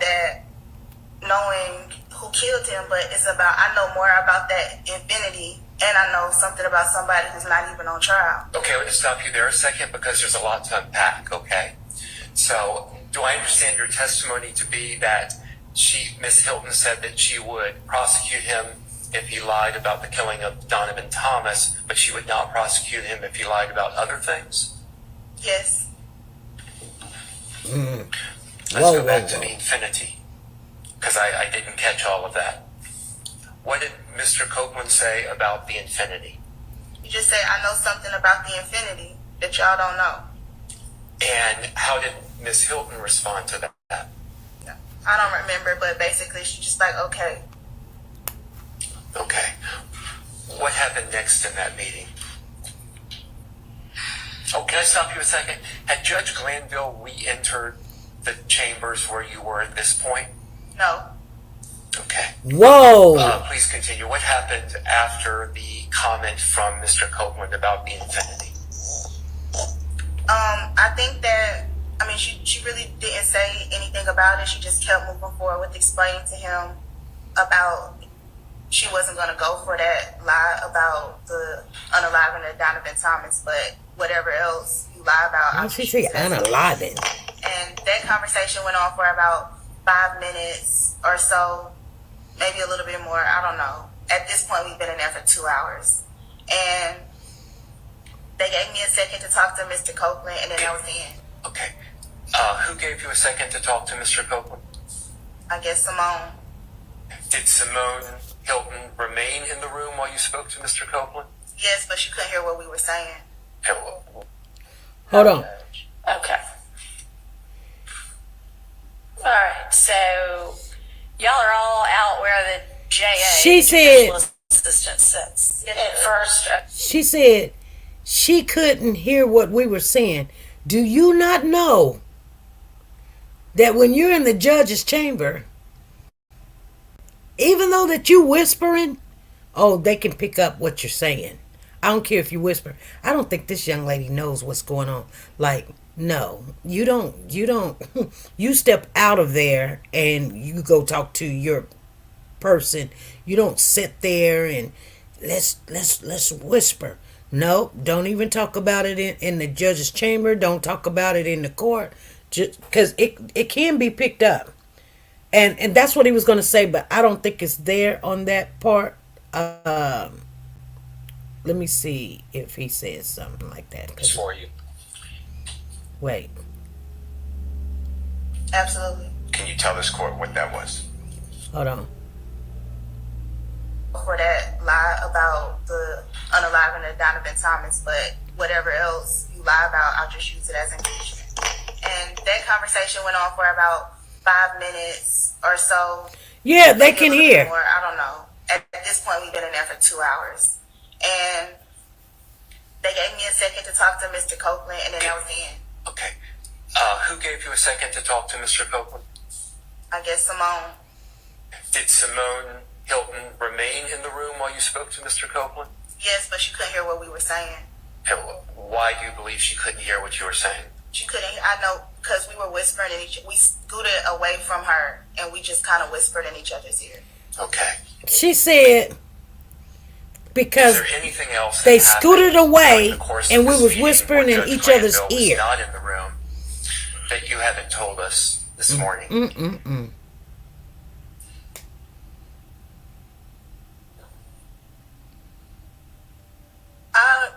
I'm not 100% sure, but I know there's one time where Adrian said something about Judge Closure. Where, I'm sorry, who? Adrian Love. Uh-oh. Okay, let's stop just a second, okay? Because I want to make sure we clarify this.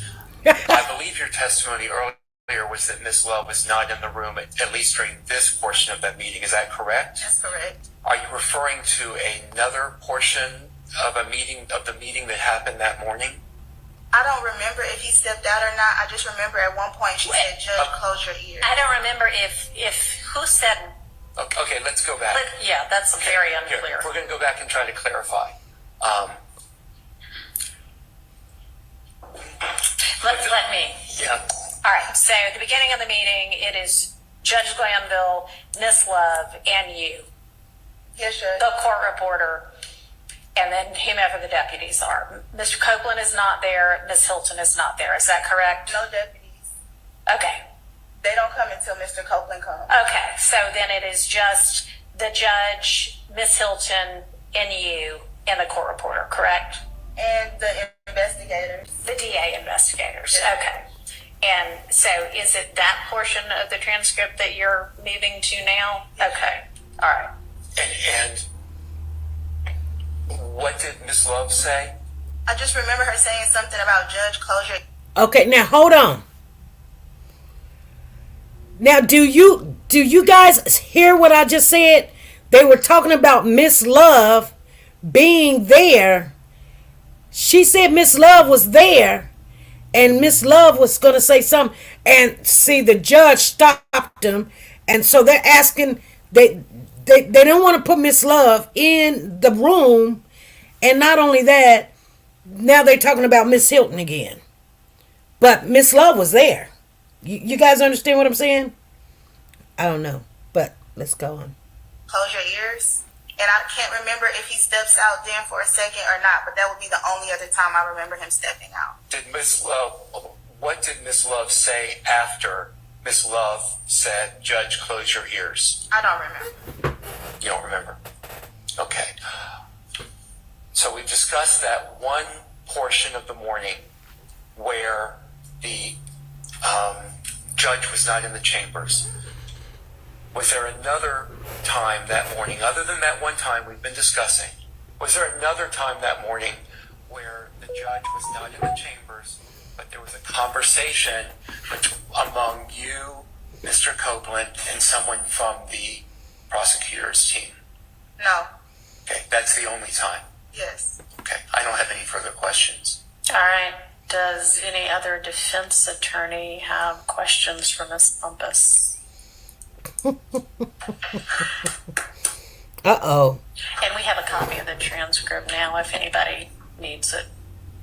A clean copy.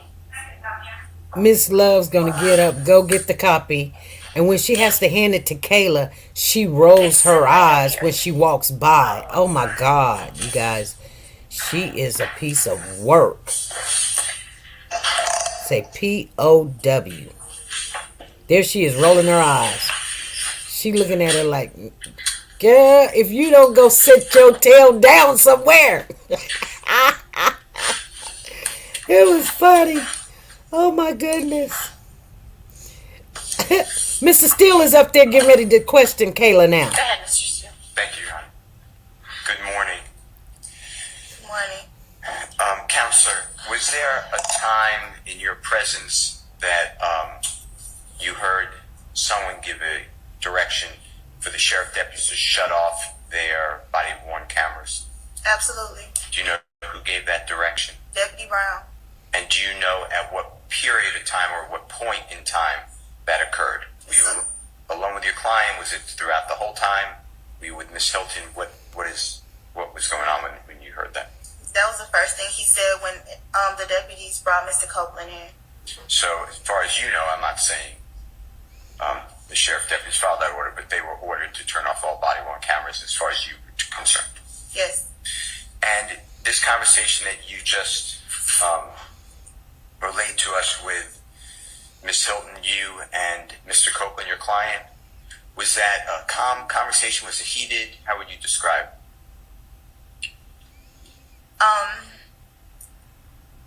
It was. We had been in there for 2 hours. It was a high level of emotional tension, if that's a thing. Okay, were people getting louder than we're speaking now? Yes. And who was that person or people? Simone. Okay. And when you were talking about Mr. Copeland not being permitted to take responsibility for the killing of Mr. Thomas, you know what I'm referring to? Yes. Did Mr. Copeland in any way take responsibility for that killing that day to Miss Hilton? Pretty much, he just said, you don't know what I did or didn't do. Okay. And that was said to the prosecutor about the killing of Donovan Thomas? Yes.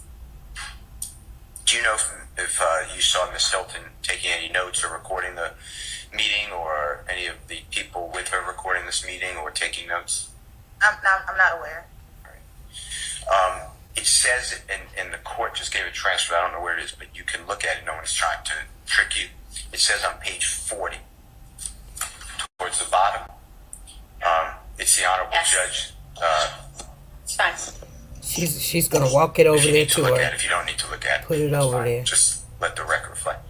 It should be on page 40. If you need it, it's June 10th. It should be 2024 ex parte, a conference that you were part of.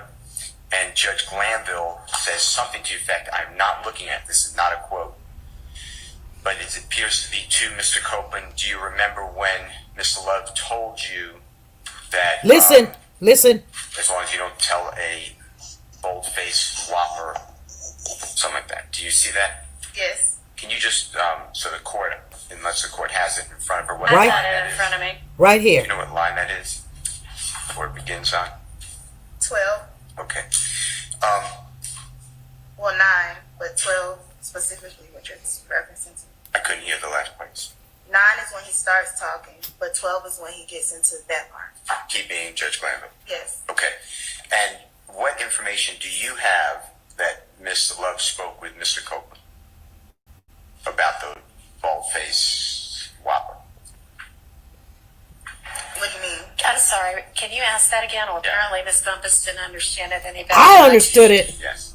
Do you have any information to educate us on when Miss Love spoke with Mr. Copeland about you can't make a bald face, whatever it says, whopper? Hang on just a second. Yes, Miss Love. My objection is that the question itself assumes a fact that has not been established. Sustained. The judge told him to shut it up. It says, if you don't mind. Tell me what page we're on again. The judge is trying to distract. The court, the state Still give you immunity. They can give immunity to whoever they want, okay? And they can make that choice. I don't even make that choice. So if they, like I said earlier, they want your testimony. Earlier. They figure it's that the jury needs to hear what you have to say, good, bad, or indifferent. And what Ms. Hilton is telling you is just the truth as you know it. And let her worry about, I mean, even though you may have said different versions of whatever, that's for impeachment. That's not going to get you in trouble. What will get you in trouble is you just invoking your First Amendment privilege because you've been given immunity. Or as Ms. Love said this morning, remember, Ms. Love said if you lie, if you overtly lie about something, like if you tell a bold-faced whopper, then they can indict you on that particular charge. I mean, that particular false statement. Did you guys hear? There it is right there. Did you guys hear her read it from the transcript saying, Like Miss Love told you this morning, if you tell this big whopper, when did Miss Love tell you? They're not saying, they're saying it. It's in the transcript. That's what they said to Woody. So there had to be in a conversation that Miss Love done spoke to Woody. Right? You guys got me? This is all I wanted to hear. This is all I wanted to hear. I'm going to hear it again. I'm going to let y'all hear it again. Kayla's reading the transcript and hear what she's saying. Just listen. You saw Miss Hilton taking any notes or recording the meeting, or any of the people with her recording this meeting or taking notes? I'm not aware. It says, and the court just gave a transcript, I don't know where it is, but you can look at it. No one's trying to trick you. It says, yeah, let her read it. Let her read it again. Read it again. And the judge trying to shut him up. But let her read it again, and she's going to say, if you need to look at it, if you don't need to look at it, Miss Love spoke to him earlier that morning. It should be on page 40 if you need it. June 10th, and she explained to him when. Because Kayla ain't told us nothing about Miss Love talking to Woody. I'm not looking at this. Is not a quote. But it appears to be to Mr. Copeland. Do you remember when Mr. Love told you that as long as you don't tell a bold-faced whopper, something like that? Do you see that? Yes. Can you just, so the court, unless the court has it in front of her, what I've line got it that in is? front of me. Do you know what line that is? Where it begins on? 12. Okay. Just read it, Kayla. Well, 9, but 12 specifically, which it's referencing to. I couldn't hear the last part. 9 is when he starts talking, but 12 is when he gets into that part. Keeping Judge Glanville? Yes. Okay. And what information do you have that Mr. Love spoke with Mr. Copeland about the bald-faced whopper?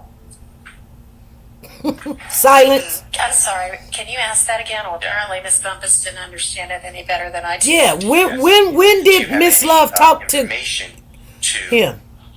Educate us on when Miss Love spoke with Mr. Copeland about you can't make a bald face, whatever it says, whopper. Hang on just a second. Yes, Miss Love. My objection is that the question itself assumes a fact that has not been established. Sustained. Read what it says if you don't mind. Tell me what page we're on again. 4. Okay. Kayla gonna say 4. The court, the state can still give you immunity. They can give immunity to whoever they want, okay? And they can make that choice. I don't even make that choice. So if they, like I said earlier, they want your testimony, they figure it's that the jury needs to hear what you have to say, good, bad, or indifferent. And what Ms. Hilton is telling you is just the truth as you know it. And let her worry about, I mean, even though you may have said different versions of whatever, that's for impeachment. That's not going to get you in trouble. What will get you in trouble is you just invoking your First Amendment privilege because you've been given immunity. Or as Ms. Love said this morning, remember, Ms. Love said if you overtly lie about something, like if you tell a bold-faced whopper, then they can indict you on that particular charge. I mean, that particular false statement. Bingo! You said about, you remember earlier this morning, Miss Love telling you about the bold-faced whopper. That's what I'm focused on. Can you tell us, were you present when Miss Love spoke with Mr. Copeland that morning? What's your basis? Again, assuming facts that have not been established. The question, I believe, was, were you present when Miss Love spoke with Mr. Copeland? Okay, so I think that's based on the fact that what was just read out was read out. So I don't know that Judge Lanville's statement establishes that, but that's why he's asking it. So I'm going to permit him to ask that, and she can, keeping in mind that that doesn't establish that it occurred. Ask it as a it occurred. More conditional question. Why would the judge say that Any information to whether, her? How that To him.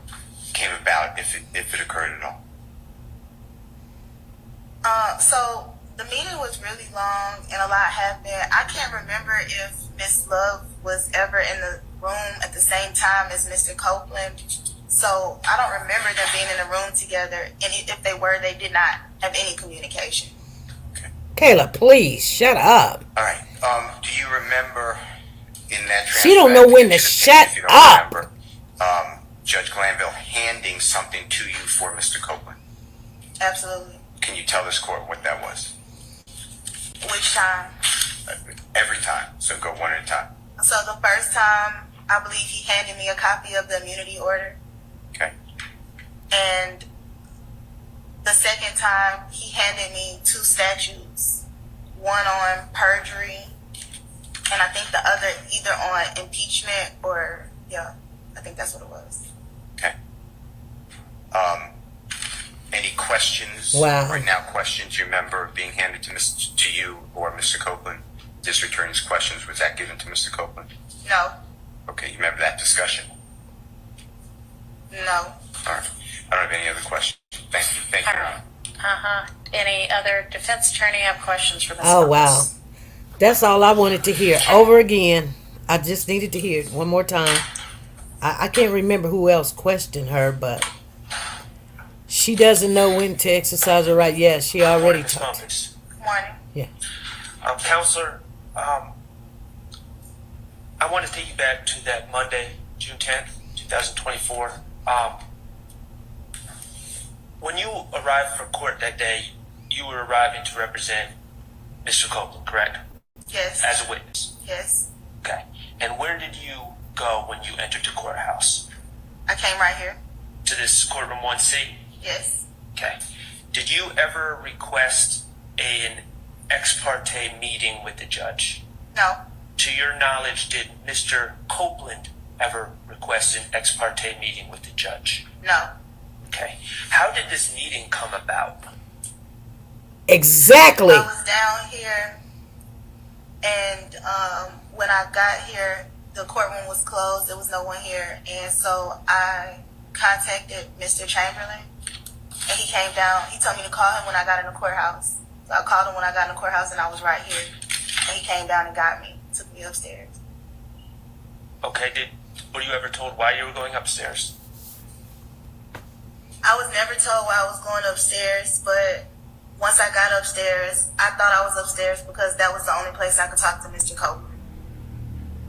Okay. At what point did you realize that you were being made part of an ex parte meeting? When Brian got up there and said it. When what? I'm sorry, I just... Brian. Who's Brian? My attorney still. Okay. Got up, and that was the first time I really realized that anything had happened. Because I had been sitting there and I did not realize what was happening. Where are you? I thought you had just been brought upstairs to Judge Glanville's chambers. But it was never a time where they said, oh, we're about to meet. They literally just start talking. So Mr. Steele's there? No. The first time I realized what had happened was when Mr. Steele made his motion in court. Okay, so you were in chambers with Judge Glanville and Miss Hilton. And Miss Love, correct? What I'm saying is... you answer the question that I am asking. You were in chambers with Miss Hilton and the judge. Sorry. There are 2 different parts to this ex parte. You were in chambers with Miss Love and the judge and a court reporter, and y'all had conversations, correct? Yes. Okay. And you were aware prior to that morning that this case was being tried, correct? Yes. Okay. And you were aware that Miss Love was a member of the prosecution team, right? Yes. And that Judge Glanville was the presiding judge at the time? Yes. And that there were defense attorneys on the other side of the case, right? Yes. Okay. And so when you went into the meeting, you could see that there were no defense attorneys present, right? No, but what I'm saying is, I didn't know I was going into a meeting. Ma'am, I understand. Answer the question I asked you. You could see at that point in time that there were no defense attorneys present in the chambers, correct? Yes. Okay, so at that point in time, you knew this is a meeting with the prosecution and the judge and no defense attorneys, right?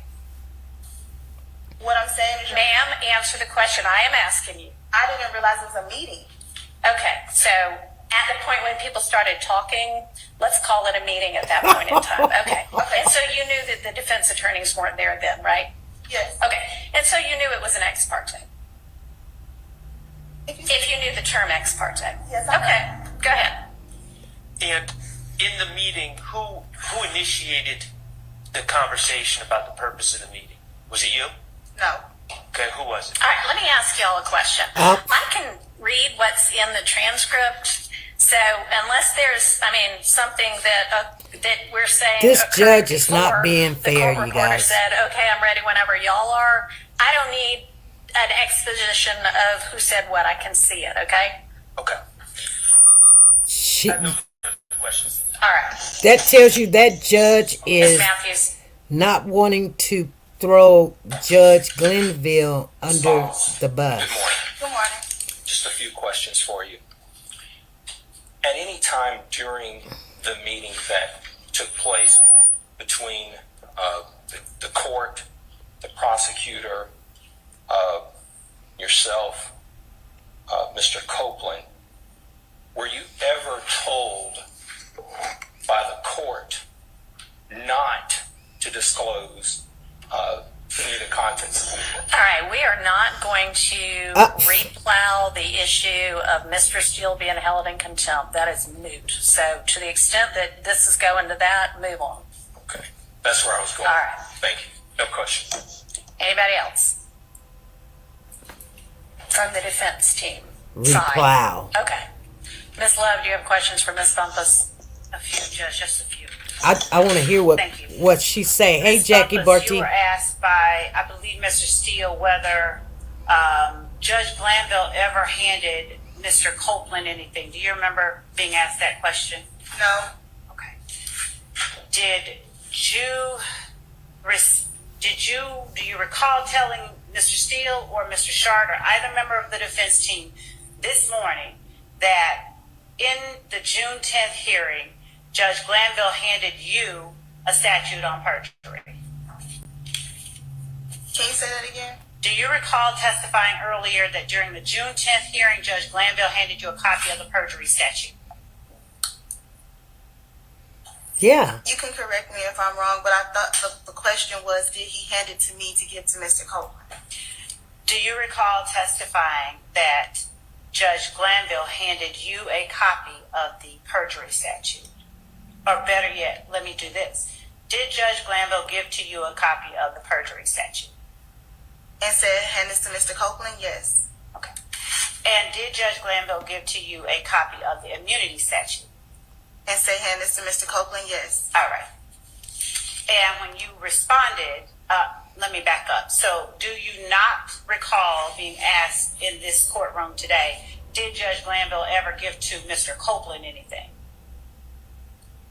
I don't recall. Okay. She's frustrated. Do you recall what you were asked do you recall testifying that Judge Glanville gave you both a perjury statute, copy of that, and a copy of the immunity statute? Yes. Okay. Do you recall what question you were answering when you made those statements? The question that I was answering was, did Judge Glanville give me something to hand me a statute or hand me anything in a meeting? And you don't recall him asking whether Judge Glanville handed Mr. Copeland anything? Objection has to be answered. I'm not sure we've got a clear answer on it, but Yeah, you did. does it matter? Yeah, it does. If she, there's a reason that I'm asking the All question. right, well, Because go ahead, she you can didn't ask know it again, she was because I in don't the ex think anybody's parte. clear on it yet. Do you recall being asked today whether Judge Glanville ever handed Mr. Copeland anything? I believe that I just stated that He handed me two things. Ms. Bumpus, I don't think she's asking you about what happened. I think she's, for some reason, asking you about the question that was asked to you on direct. Oh my Do you God. recall being asked, Judge Glanville gave Mr. Copeland anything? I don't recall. Okay. Um, at the time that you were called to the meeting, you already knew that Mr. Copeland had been granted immunity, correct? Incorrect. Okay. Incorrect. At the time that you assumed representation of Mr. Copeland, you were aware that he had been arrested, though, right? You knew that Mr. Copeland had been arrested. No. Okay. At the time that Mr. Melnick spoke with you about standing in his stead on that Monday morning, did you learn during that conversation with Mr. Melnick that Mr. Copeland had been arrested? No. At what point did you learn that Mr. Copeland had been arrested? After he had been arrested. Was that before or after the Monday morning meeting? Objection, Your Honor. You asked us to just focus on the contents of that meeting. You asked me to not get far from that, and we're far from that. Your Honor? Yeah, what does this have to do with whether or not some off-the-record discussion that Ms. Hilton was privy to occurred? Your Honor, the reason I was asking about the giving to Ms. Bumpus the statutes is that my understanding is that at the time that she was called to represent Mr. Copeland, she was not familiar with certain statutes. Okay, well, maybe not, but that's not relevant to what we're trying to figure out here. And so, to the extent that she was asked by the defense whether Judge Glanville gave to Mr. Copeland anything, and she then responded, he gave it to me. All right, I don't recall. I'm sorry. Go ahead. I was establishing the reason he would have given her that, and I was establishing further the extent of the questions that I had for her dealt with her understanding of her responsibilities. And then finally, I was going to ask her, she'd already testified to my memory that she doesn't recall this counselor ever being in the room with Mr. Copeland, and if there was no communication. Okay. So I was going to... That part seems relevant. You can ask about that. Miss Okay. Bumpus. Miss Bumpus. Come on. Miss Love, come on. Do you have any memory of Miss Hilton and me being in the room while you were in the room with Mr. Copeland? I have some memory of all of us being in the room for a very brief moment of time. When you say all of us, who is all of us? You just asked me, do I have any memory of you, Miss Hilton, and Mr. Copeland being in the room? I remember at one point you came back, but I can't remember exactly what happened while you were there. Is it your recollection that I was there when Mr. Copeland first came into the room? No. And when you say you remember that I came back, where is it that you're remembering that I came back to? Uh-oh. She mad. Maybe it's when Miss Hilton came back. But at one point, all three of us were in the room. Who's all three of us? Me, Miss Hilton, and Miss Love. In chambers. In chambers. Was Mr. Copeland in the room? I don't remember. I just said I don't remember. Well, I mean, it's kind of important. We're relying on your memory for certain things. So, were there deputies in the room then? What I'm saying is, if Mr. Copeland was ever in the room with Adrian Love, then it wasn't a long, extended amount of time, and I don't think there was any communication. I remember that Simone left, and it was just me, Adrian Love, and the judge and the court reporter. All right, so your recollection is that at the beginning of the meeting, before Mr. Copeland ever arrived for the first, when he ever arrived with the deputies, that there was a point in time when the judge, Miss Love, Miss Hilton, and you were in chambers? There was a point in time where Miss Love and Miss Hilton were in chambers with me. I cannot affirmatively state whether Mr. Copeland was there or not, but there was at least 2 minutes of us all being there together. Did y'all have any conversation at that time? I can't recall because Miss Hilton was doing all of the talking. I honestly believe it was when Miss Hilton left. At the beginning, when we first got in chambers, when we were in not the judge's office, but all of us were there. Antechambers, like outside of chambers, but inside of the door. Yes. Who is all of us? Simone Hilton, Adrian Love, me, Investigator Hamilton. Mr. Chamberlain was in and out. The judge was in and out talking to us, and that was it. So in and out talking to you about anything substantive? No, Judge. Okay. All right. So y'all are all out where the JA, the judicial assistant, sits. At first, okay, we'll call that the antechambers, ANTE chambers. So when is it that any of you go back into Judge Glanville's actual chambers, his office? Adrian Love says, Judge, can we talk to you for a second in chambers? Okay, and who goes then? Just me, her, Adrian Love, and Judge Glanville and the court reporter. Okay. So when did Miss Love talk to Woody? Miss Bumpus, there were investigators present or no?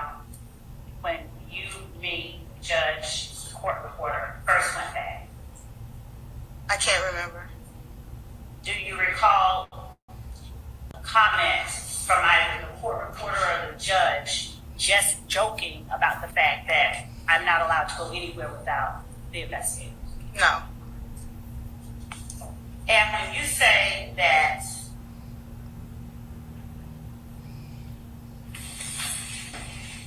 we went into the chambers, you, me, the court reporter, Judge Glanville,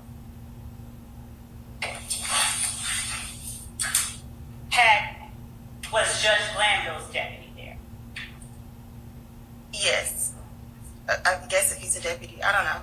Which one? Which person was there for Judge Glanville? Which sheriff's office personnel? Do you remember? No. And where was that person situated when you, me, Judge Glanville, the court reporter went into chambers? I have no idea. That person was in chambers with the four of us, five of us? I don't remember. At some points, I don't remember about when he was walking in and out. Okay. And by that, by he, you mean a sheriff's office personnel? If he's a sheriff's, I don't know what he is.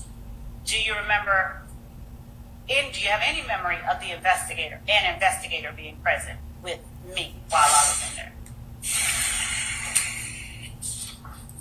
I don't remember. I know there were investigators there. I don't remember if they came in chambers when you came in or after Miss Hilton came in.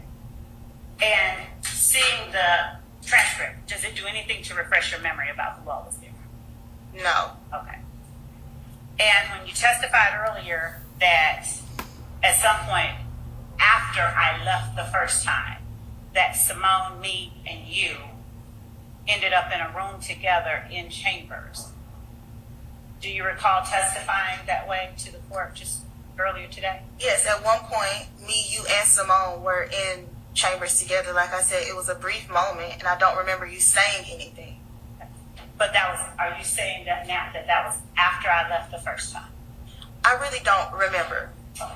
So your memory, you know that at some point you and Simone are in chambers together.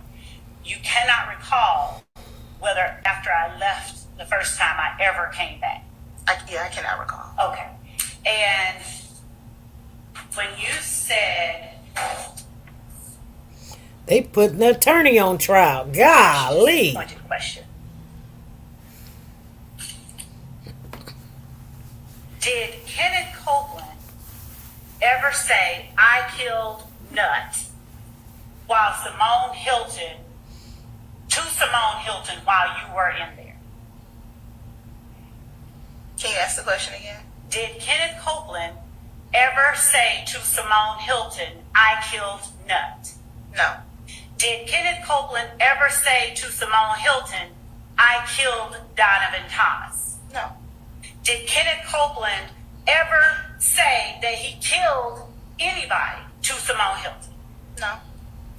Did he say any of those three things in Simone Hilton's presence and hearing, to your knowledge?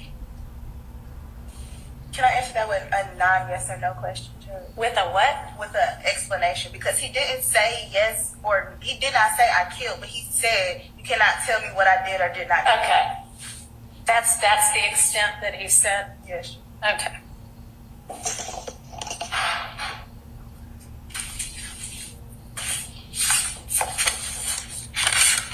Oh yeah, she's tired and fed up. She is. I just. When you spoke about someone asking the sheriff to turn off their body cameras, She done got loud. Ooh. Did you say Miss Hilton told the sheriffs to turn off their body cameras? Did I hear that No. wrong? You heard that absolutely wrong. Please tell me who it was. I clearly said Deputy Brown. Thank you. Thank you for clearing that. You're welcome. She said, please tell me. She said, Do you recall what was being talked about when Deputy Brown told the sheriff's deputies to turn off their body cameras? Nothing. That was the first thing that he said when he walked in the room. Whoa. And at that point, was Miss Hilton, you, Mr. Copeland, judge, court reporter, and DA's office investigators all present in the room? I don't remember who was in the room. It may have just been me. So it may have just been you when Deputy Brown said to the sheriff's deputies, turn off your cameras? I don't remember exactly who was sitting in the courtroom. But that's in the chambers, but that's possible? It is possible. It's possible it might have been when you and Mr. Copeland were just in there together? It wasn't.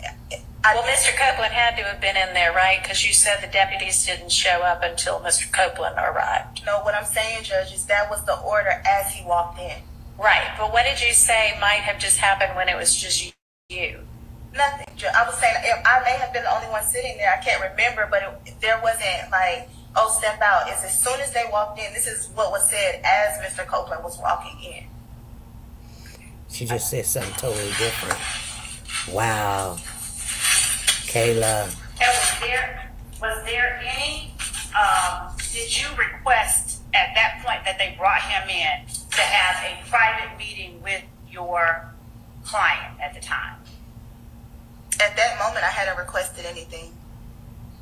Is it safe to say you don't know why they were told to turn off the body? That is correct. Okay. She trying to get herself off. Did you ever hear anyone from the state ask the deputies to have those body-worn cameras turned off? No. You guys, she done gave me a headache. Sanja said, I'm tired, Kayla. I am too. Okay, you guys. I just wanted to.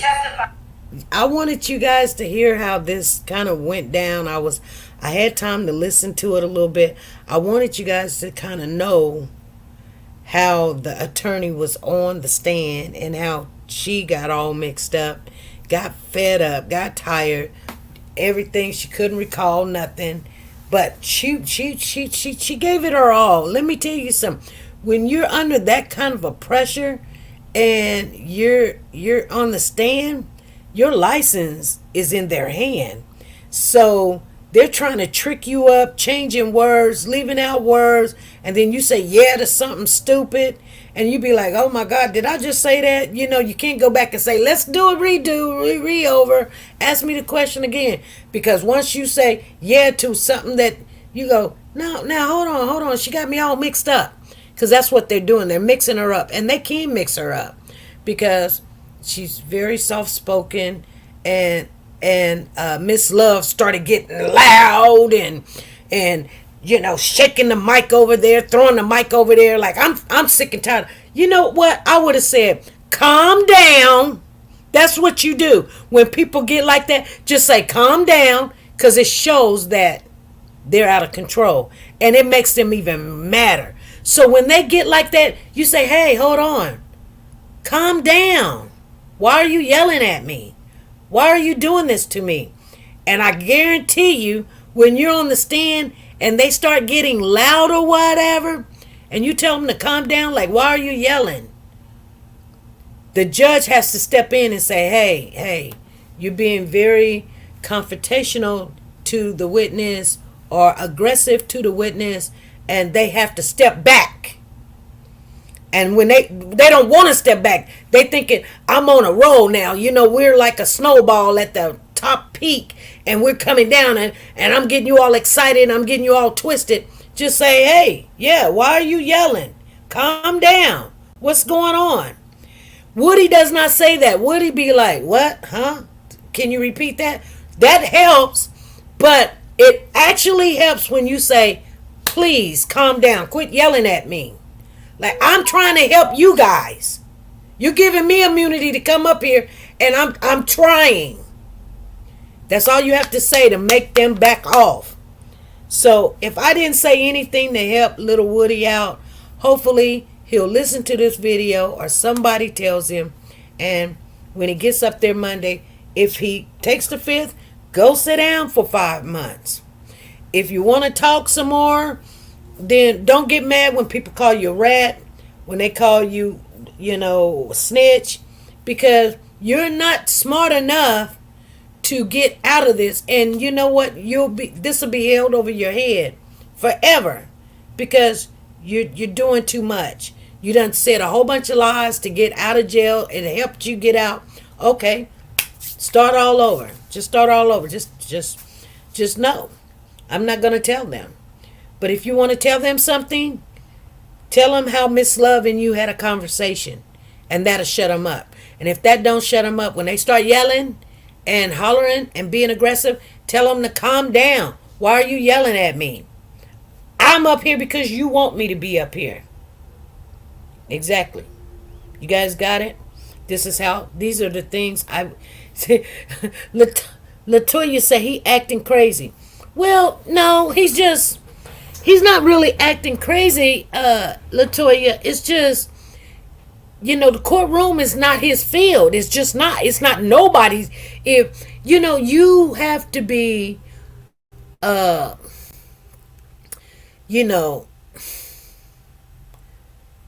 just like me. Like saying, for instance, you're not a construction worker. Me putting you on a forklift and tell you to move that pallet over there with no instructions, and let's see how well you do. I'm not saying you can't do it, but you're gonna make a whole bunch of mistakes, and he's not used to that. That's why it is always best to shut up. And they tell you, you do not have to talk. And it's best if you don't. If your attorney tells you to shut up, the best thing you can do is to shut up. Don't sit there and help them do anything. Why? Because their job is to lock people up for, criminal offenses, doing criminal acts. It'd be so stupid to get locked up because you'd be like, oh, I'm going to take the fifth. Well, okay, take the fifth. They can't keep you forever. They can only keep you for a certain amount of time. And it's 4 to 5, 6 months. That's it. But to sit there and take that, knowing that you're lying, then you got to tell on people. And then, you basically getting your family all in a position to be dealt with. You know what I'm saying? I wouldn't do that for my kids. I would go do 6 months. If they put me on the stand, I'm serious. Cause people gonna be after you. If they can't get to you, they gonna get to your family, and you know what I'm saying? You sitting around here talking about I ain't scared, but your whole family is in danger. If that is so, if that's true, then the only thing you can do to relieve that situation is take the fifth. We all know that. Do 5 months in jail and come out and be like, yeah. Quit sitting there playing their game with them. I'm going to tell you right now, I'm not going to play. I was sitting in front of the feds one day, and You know what? It scared the living daylights out of me. You know what I said? I said, I'm tired. I'm ready to go home. They was like, they still asking questions. Then I was like, I want an attorney. I'm ready to go home. You know? And I didn't know I said the magic word. I want an attorney. That's the magic word. I was like, I was young too at the time. I was like, oh my goodness. Next thing I know, they was letting me go. I was like, ooh, I ain't coming back in there no more because I almost told on everybody. Because nobody wants to go to jail. But if your attorney tells you to sit down, sit down. I'm just giving my advice. I would tell my son, you can do it, son. Don't put your children in danger. Don't put your wife in danger. Don't put me in danger. Just, if you know something, go sit down. Let them figure it out. It's not your battle. They got you into some stuff. And it's not, let them play whatever recordings they playing. Yeah. Latoya, I'm serious. Let them play whatever recordings they want to play because you done already said some stuff or whatever. They can't ask you no more questions because your attorney, you and your attorney done agreed. You're not even on trial. That's what got me. This is a witness. And that's so sad that they're willing, just because you will not come and endanger your whole entire family and yourself, they're going to lock you up. That's the law, but still, yeah, it's just like when they subpoena you to sit on the juror. If you don't come, they can come and lock you up. That's the way they do things. Yeah, calm down. Calm down. That's all you have to tell them to do. Calm down. But I'm going to tell you right now, I would not be saying a word. I would come Monday morning and say, I woke up, I had me some good rest, I ate really, really good, I take the fifth. And then they'll say, Deputy, come and take him on it to the back. And he'd be like, yeah, I take the fifth. I take the fifth. Yeah. And I would play with him a little longer. I would say, no, yeah, I'll speak. I'll speak, and let him thinking, oh, wait. And then when the jurors come, I say, you know what? I changed my mind. I take the fifth. That's what I would do, and let the jurors see them get ready to haul me off to jail because I would not testify. I take the fifth because you guys been lying to me, and I just had to really think about it. And you guys are, you want me to say something that's not true. I just take the fifth and I'll just leave. That's what I would do. And the juror's going to remember saying, I've been lying all this time and it's just not paying off. I take the fifth. And you know what? He will be famous. That's what he want to be. Do the 5 months, come on out, make your money, and don't look back. Don't get off into that crap in the world, in the streets. He's got a trucking license. He can drive trucks or whatever. He's got babies to take care of, all of that stuff. And not only that, people gonna say, well, shoot, he held it down. He did the best he can. Look what he was looking at. They was telling him he was going to be in there for life just because he wouldn't testify. Because that's what they were telling him. Anyway, you guys, I'm going to get off of here. I love talking to you guys. I would have even tried to share some stuff, but today's Friday.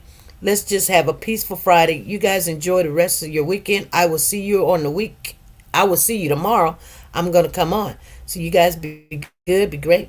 And be nice to each other. Bye.